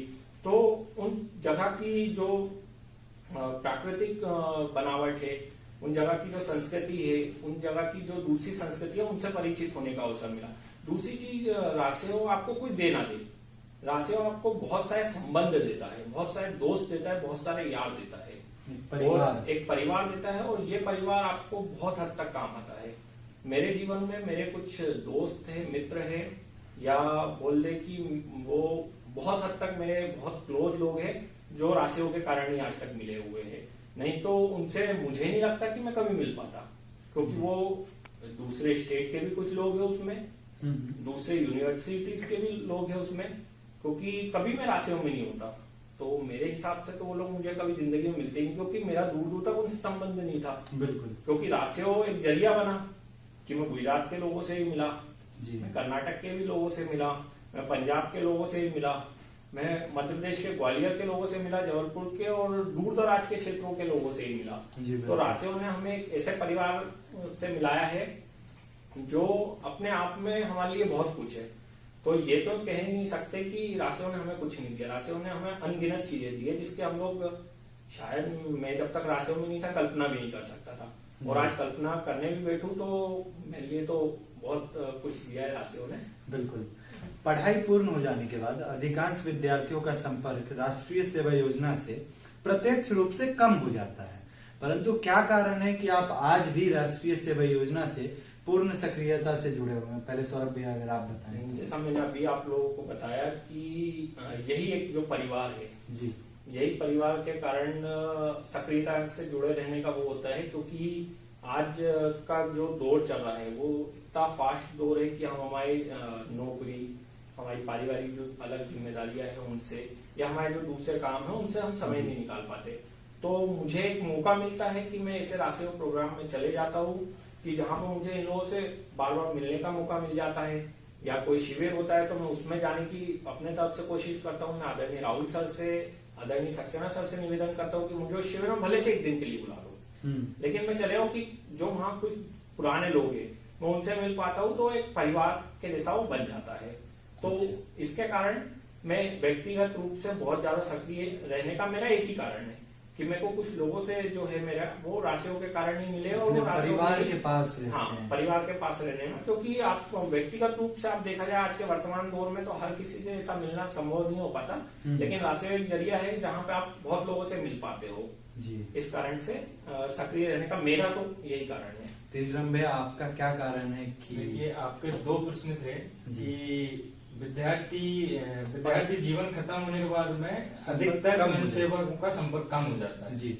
तो उसका जवाब मेरा ये है कि पहला तो ये है कि हम भोपाल में हैं, इसलिए हमारी सक्रियता है। दूसरा मेन कारण जो होता है वो ये है कि जिम्मेदारियां जो होती हैं वो जिम्मेदारियां किसी की पारिवारिक जिम्मेदारी होती है, जी। किसी की नौकरी लग जाती है, किसी को पढ़ाई के लिए किसी और जगह जाना होता है, किसी और शहर में जाना होता है, किसी और इंस्टीट्यूट में जाना होता है, इस वजह से चला जाता है। जरूरी नहीं है जहां वो गया है वहां पे एनएसएस हो, इस वजह से गैप हो जाता है। और हमारा सक्रियता का मेन कारण यही है कि हम लोग भोपाल में हैं, और भोपाल में चूंकि इतने महाविद्यालय और विद्यालय हैं जहाँ पर एनएसएस चलती है, तो हमको कहीं ना कहीं एनएसएस दिख जाता है। तो हमारे अंदर पुराना एनएसएस जागता रहता है बार बार कि हाँ एनएसएस में हमको जाना है, एनएसएस करना है। जी। और बाकी लोगों का ये होता है कि वो दूर दराज कोई बाहर से पढ़ाई करने के लिए आता है, यहाँ के एनएसएस करता है, वापस अपने गाँव चला जाता है, किसी अन्य शहर में चला जाता है, तो इसलिए उनकी उपलब्धता या सक्रियता कम हो जाती है। बिल्कुल। सौरभ भैया, मेरा आपसे ये प्रश्न था कि राष्ट्रीय सेवा योजना के स्वयंसेवक, वो स्वयंसेवक जो नेशनल लेवल पे, इंटरनेशनल लेवल पे एनएसएस को रिप्रेजेंट करके आते हैं, उनके लिए करियर ऑप्शंस क्या क्या हैं? और वर्तमान में अगर हम एनएसएस के प्रभाव को देखें तो जो मिनिस्ट्री के द्वारा दूसरे कार्यक्रम चलाए जाते हैं, चाहे वो स्पोर्ट्स के हो, एनसीसी हो, स्काउट एंड गाइड्स हो, कल्चरल हो, वो ज्यादा प्रभावशाली दिखते हैं एनएसएस के मुकाबले। तो सरकार किस तरीके से एनएसएस को करियर के रूप में भी वॉलेंटियर्स को मौका दे सकती है, और एनएसएस के प्रभाव को किस तरीके से बेहतर बना सकती है, उस पर क्या सुझाव है आपका? मेरा महत्वपूर्ण सुझाव तो इस संबंध में सिर्फ यही रहेगा कि जो एनएसएस के राष्ट्रीय शिविर, अंतर्राष्ट्रीय शिविर या एनएसएस में किसी विशिष्ट उपलब्धि को हासिल किया है, उनके लिए एक नौकरियां निकाले, और वो नौकरियां एनएसएस के कार्यक्रम अधिकारी के रूप में हो, ताकि आप कॉलेज स्तर हो, स्कूल स्तर हो या यूनिवर्सिटी स्तर हो जहां पे ओपन यूनिट चलती है, तो वहां पे आप एनएसएस को प्रभावी बना सकते हो। क्योंकि क्या होता है, एनसीसी में अधिकतर मैंने जितना महाविद्यालयों में देखा है, अधिकतर अलग से एनसीसी के टीचर्स होते हैं, स्पोर्ट्स के तो अलग टीचर्स होते ही है, स्कूलों में आए अपन तो स्काउट एंड गाइड्स के अलग टीचर होते हैं। लेकिन सिर्फ एक एनएसएस ऐसी चीज है कि किसी भी जो शिक्षक प्रोफेसर होते हैं, स्कूल में कोई शिक्षक है, उन्हें अतिरिक्त प्रभार के रूप में थमा दिया जाता है, उनके ऊपर लाद दिया जाता है, जो नॉन एनएसएस बैकग्राउंड से होता है, जो उनका एनएसएस में कोई वो नहीं रहता, उनके ऊपर एक प्रकार से बोझ रख दिया जाता है, जो अपन अतिरिक्त बोझ मान ले। तो उसके कारण क्या होता है कि एनएसएस का जो है वो इतनी प्रभावशील नहीं होती। कभी उसके लिए मिनिस्ट्री चाहे तो एक अलग से पद क्रिएट करे, पद बनाए, हर महाविद्यालय में जहां पे एनएसएस चलती है वहां पे कार्यक्रम अधिकारी की नियुक्ति करे, और उन्हीं लोगों को मौका दे जो एनएसएस से चुने हुए, जैसे एनसीसी में होता है, स्काउट एंड गाइड में होता है, स्पोर्ट्स में होता है। जैसे आप स्पोर्ट्स को देखें तो कॉलेज में स्पोर्ट्स अधिकारी जो रहते हैं, अपन क्रीड़ा अधिकारी जिन्हें बोलते हैं, वो वही लोग रहते हैं जो नेशनल लेवल पे, इंटरनेशनल लेवल पे स्पोर्ट्स में कुछ करके आए हैं। तो ऐसी एनएसएस में भी उन्हीं लोगों को दिया जाए, ताकि एनएसएस को बहुत अधिक प्रभावी बनाया जा सके। क्योंकि अभी के परिप्रेक्ष्य में मेरे हिसाब से ऐसे कुछ कार्यक्रम अधिकारी भी है जिन्हें एनएसएस से एक बोझ लगता है। तो जब वो एनएसएस के बच्चों को ही आप बनाओगे तो उन्हें तो एक कैरियर के रूप में अपॉर्चुनिटी मिलेगी कि मैं एनएसएस कर रहा हूँ, मैंने अब 3 साल एनएसएस करी है, तो मुझे भविष्य में मेरा दिख रहा है कि मैं कार्यक्रम अधिकारी के लिए एलिजिबल हूँ। जैसे बनूं नहीं बनूं वो एक अलग विषय हो जाएगा, लेकिन मैं एलिजिबल हूँ, उसको वहां पे अपनी अपॉर्चुनिटी दिख रही है, तो एनएसएस और प्रभावी ढंग से बच्चा भी करेगा। और जब टीचर एनएसएस का खुद का ही रहेगा तो उन्हें पूरा पता रहेगा कि एनएसएस किस प्रकार चलानी है, तो एनएसएस अपने आप में एक अलग से प्रभावी दिखेगी जमीनी स्तर पर। बिल्कुल सही। तेजराम भैया, हम आपसे जानना चाहेंगे, आपके क्या सुझाव हैं सरकार के लिए कि एनएसएस को प्रभावशाली किस तरीके से बनाया जा सकता है? देखिए, सबसे पहले तुमको ये चीज समझनी पड़ेगी कि एनएसएस को लागू करने का जो एक मोटिव था सरकार का, वो ये था कि समाज के बीच में रह के समाज के लिए काम करने का। बिल्कुल। जैसे आपने जिक्र किया स्पोर्ट्स का और एनसीसी का, तो एनसीसी एक ऐसी स्कीम थी कि उसमें एक ड्रेस होता था उनका, और उनको हार्ड वर्क होता था, उनको परेड्स करनी पड़ती हैं, उनको मेहनत करनी पड़ती है। एक वो था स्काउट एंड गाइड्स का भी एक आपका अलग ड्रेस होता है। और एनएसएस को जब चालू किया गया था तो इसी उद्देश्य से किया था कि समाज के बीच में रह के समाज के लोगों के लिए समाज के साथ जुड़ के काम करना है। बिल्कुल। लेकिन चूंकि वर्तमान परिप्रेक्ष्य में देखा जाए तो मेरा सरकार से यही सजेशन है कि एनएसएस में जैसे एनसीसी का A certificate, B certificate, C certificate, sports का आप कहते हैं कि नेशनल लेवल, इंटरनेशनल लेवल या स्टेट लेवल पे आप एक वेटेज रखते हैं और उनको उस लेवल पे किसी वैकेंसी या नौकरियों में, सरकारी नौकरियों में उसका वेटेज देते हैं। तो एनएसएस में भी एक आपको एक क्राइटेरिया बनाना चाहिए कि स्टेट लेवल हो या नेशनल लेवल हो, इंटरनेशनल लेवल हो, आपका नेशनल अवार्ड हो, स्टेट अवार्ड हो, जो भी आप रखना चाहें फिक्स क्राइटेरिया करिए, उसके बेस पे आप वेटेज देना चाहिए। ऐसे स्वयंसेवकों को जो एनएसएस बैकग्राउंड से ही आते हैं उनको कार्यक्रम अधिकारी की पोस्ट दी जाए। कार्यक्रम अधिकारी की पोस्ट दें या आप किस अन्य नौकरियों में, जैसे एनसीसी में है तो आप जो भी आर्मी से रिलेटेड वैकेंसीज होती हैं उनमें, पुलिस की होती हैं उनमें, डिफेंस से रिलेटेड उन्हें वेटेज मिलता है। तो एनएसएस की तो समाज सेवा से रिलेटेड या सोशल वर्क से रिलेटेड कोई वैकेंसी उसमें वेटेज देना चाहिए अगर कार्यक्रम अधिकारी नहीं बना सकते हैं। बिल्कुल। अब हम आपसे ये जानना चाहेंगे, हमारे पूरे साक्षात्कार में एक नाम जो कई बार आया है, आदरणीय श्री राहुल सिंह परिहार सर का। सर्वप्रथम हम सौरभ भाई आपसे जानना चाहेंगे, आपके लिए राहुल सिंह परिहार सर क्या महत्व रखते हैं, या यूं कहूं कि आपके जीवन में उनकी वजह से क्या क्या बदलाव आए हैं, आप उनको, उस व्यक्तित्व को, पर्सनैलिटी को कैसे देखते हैं, आदरणीय राहुल सिंह परिहार सर को? सर्वप्रथम राहुल सिंह परिहार सर से मेरा साक्षात्कार जब हुआ था 2012 की बात है। मैं इतने अच्छे से नहीं मिला था उनसे, बस एनएसएस का उन्मुखीकरण कार्यक्रम था मेरे कॉलेज में और वो आए थे, तो मैंने दूर से देखा था कि हाँ एक बहुत ऊंची कद के व्यक्ति है, वो चलते हुए आ रहे हैं। और जैसा कि मैंने पहले भी बताया कि मैं तो कॉलेज में मस्ती मौज में रहता था, तो मैं देखते हुए चला गया उनके बगल से कि हाँ है कोई। उसके बाद में मैंने उनको अपनी इकाई स्तर शिविर में देखा, उनसे बहुत कुछ सीखा। और जहां तक उनके व्यक्तित्व की आपने बात करी, तो उनका व्यक्तित्व से आप बहुत कुछ सीख सकते हैं कि एनएसएस के अलावा भी कि आपका नेतृत्व करने का गुण, आपकी दूरदर्शिता कैसी हो, आप एक साधारण स्वयंसेवक को किस स्तर तक ले आ सकते हैं, ये उनमें एक गुण है। बस राहुल सर से के लिए जो आपका संदेश वाला सेशन है ये वाला, तो इसमें सिर्फ एक यही है कि राहुल सर जिस प्रकार हम लोगों ने एनएसएस जब शुरू करी थी 2012-13 में, तो उस समय जब राहुल सर थे तो मैंने उस समय का वो देखा है कि राहुल सर की आंखों के इशारे से बच्चे काम करते थे, वो वाला अब मुझे कहीं ना कहीं कमी नजर आ रही है उस चीज में। तो मेरा राहुल सर से एक ही निवेदन है कि उस चीज को फिर से किया जाए, क्योंकि उस चीज को देखने के लिए अब हम लोग जो पुराने लोग हैं वो तरसते हैं कि कैसे राहुल सर के सिर्फ आंखों के इशारे से बच्चे काम करते थे, राहुल सर को कुछ बोलने की जरूरत नहीं पड़ती थी।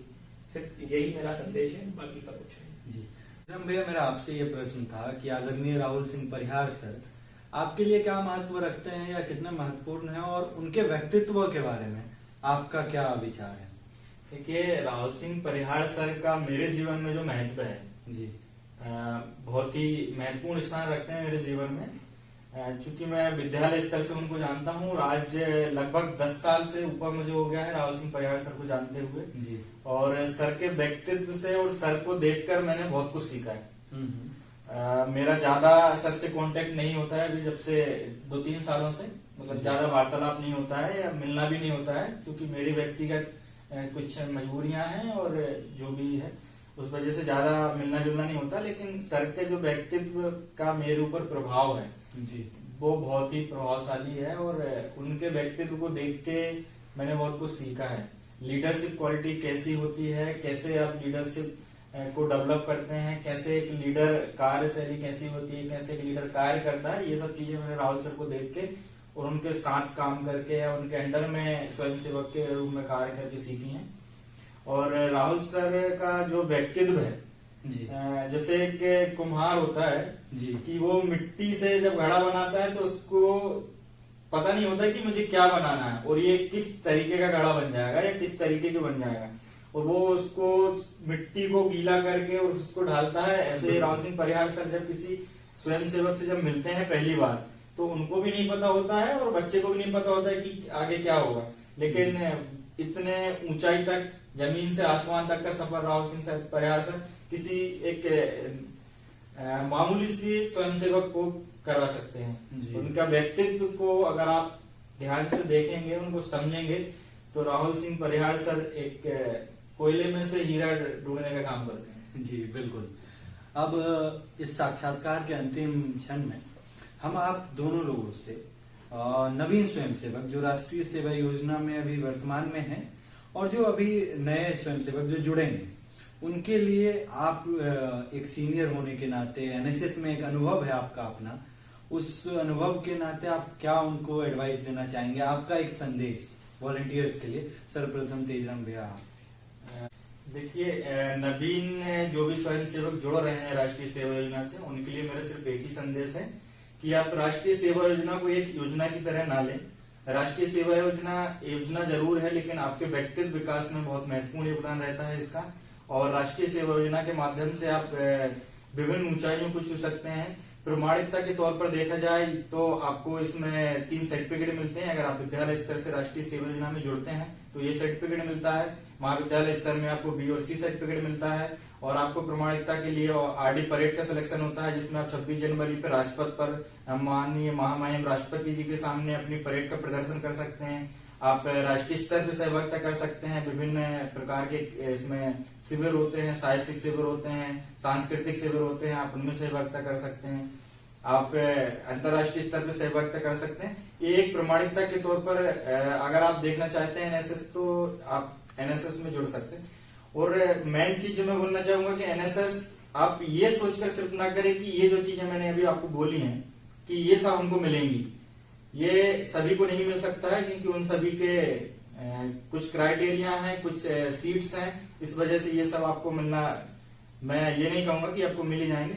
लेकिन अगर आप एनएसएस कर रहे हैं तो एनएसएस को आप जिए, आप एनएसएस को करें नहीं। एनएसएस जीने की कला है। एनएसएस हमको एक समाज में रह के समाज के साथ जीने की कला सिखाती है। समाज के बीच रह के समाज के दुखों को, उनके दर्द को, उनकी मजबूरियों को समझने का, उनका समाधान ढूंढने का एक मौका देती है। हमारे व्यक्तित्व विकास के साथ साथ हम समाज की सेवा कैसे कर सकते हैं, ये सिखाती है एनएसएस हमको। तो आप एनएसएस को एक स्कीम की तरह ना लें। एनएसएस से जब आप जुड़े तो पहले दिन से एनएसएस को स्टार्ट करें, और एनएसएस कभी खत्म नहीं होती है। एनएसएस एक जीवन शैली है, तो आप एनएसएस को जीवन शैली की तरह ले जाए। बहुत बहुत धन्यवाद भैया। आदरणीय सौरभ भैया, आपका क्या संदेश है नवीन स्वयंसेवकों के लिए? मेरा नवीन और जो वर्तमान में स्वयंसेवक है, उन सभी के लिए सिर्फ यही संदेश है कि एनएसएस जो है, जैसा भी मेरे भाई तेजाम ने आप सभी को बताया कि एक जीवन शैली है, तो उसको जैसे एक था, मैंने बनाया था कुछ समय पहले, एक लाइन बनाई थी कि एनएसएस को किया नहीं जिया है। तो उसी को अपनाते हुए एनएसएस को करे नहीं, एनएसएस को जिए। क्योंकि एनएसएस में कुछ चीजें सीमित हो सकती है और हर जगह कुछ चीजें सीमित हो सकती है, लेकिन आपका जो व्यक्तित्व है वो असीमित है।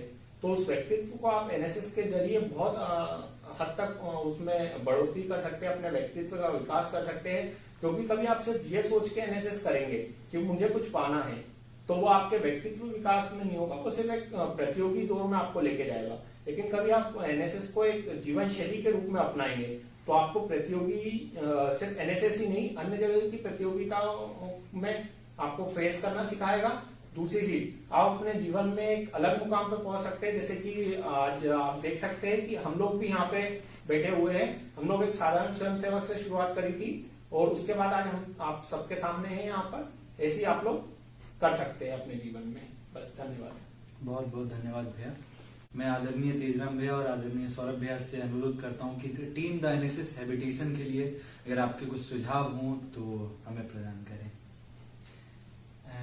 सबसे पहले तो धन्यवाद केशव जी आपको और आपकी पूरी टीम को कि आप एक बहुत ही अच्छा ये द एनएसएस हैबिटेशन जो आप प्रोग्राम कर रहे हैं, ये बहुत ही अच्छा इनिशिएटिव है। इससे एनएसएस के जो भी स्वयंसेवक हैं उनको बहुत कुछ जानने को मिलेगा, और जो पूर्व स्वयंसेवक हैं जो जिनके पास बहुत सारा अनुभव है, उनके अनुभव जानने को मिलेगा और उनके बारे में बहुत कुछ सीखने को मिलेगा। इससे नए एनएसएस जो भी स्वयंसेवक आएंगे, नवीन स्वयंसेवक, उनको बहुत कुछ जानने और समझने को मिलेगा। और एनएसएस के लिए भी और आपके लिए भी और नए स्वयंसेवक जो भी आएंगे उनके लिए बहुत अच्छा कार्यक्रम है। इसलिए आपको बहुत धन्यवाद। हमें यहाँ बुलाया उसके लिए भी बहुत बहुत धन्यवाद। थैंक यू भैया। आदरणीय सौरभ भैया। केशव और आपकी जो समस्त टीम है जो अभी यहाँ प्रत्यक्ष रूप से मौजूद है और जो अप्रत्यक्ष रूप से भी एक प्रकार से हम लोगों के साथ है आपकी टीम के माध्यम से, उन सभी का बहुत बहुत आभार। प्रथम कि आप लोगों ने हम लोगों को चुना हमारा एक साक्षात्कार कराया, जिसके माध्यम से नवीन स्वयंसेवक भी कुछ सीख सकते हैं और आपका जो एक इनिशिएटिव बोलेंगे, एक नवाचार बोलेंगे कि एनएसएस की जो व्यापकता है उसको दिखाने का। क्योंकि जो नए स्वयंसेवक आ रहे हैं वो सभी जो पुराने हमारे स्वयंसेवक है, जो हमसे ही बहुत पुराने स्वयंसेवक है, उन लोगों को कहीं ना कहीं ना देख पाए भविष्य में किसी कारणों से, क्योंकि सबकी अपनी अपनी व्यवस्थाएं होती है। लेकिन इस इंटरव्यू, इस साक्षात्कारों के माध्यम से वो उनको जान सकेंगे एनएसएस की कितनी व्यापकता है, एनएसएस से क्या क्या हासिल किया जा सकता है, कितने अनुभव है, किस प्रकार से आप अपनी जीवन शैली को और बेहतर बना सकते हैं, ये भी जान पाएंगे।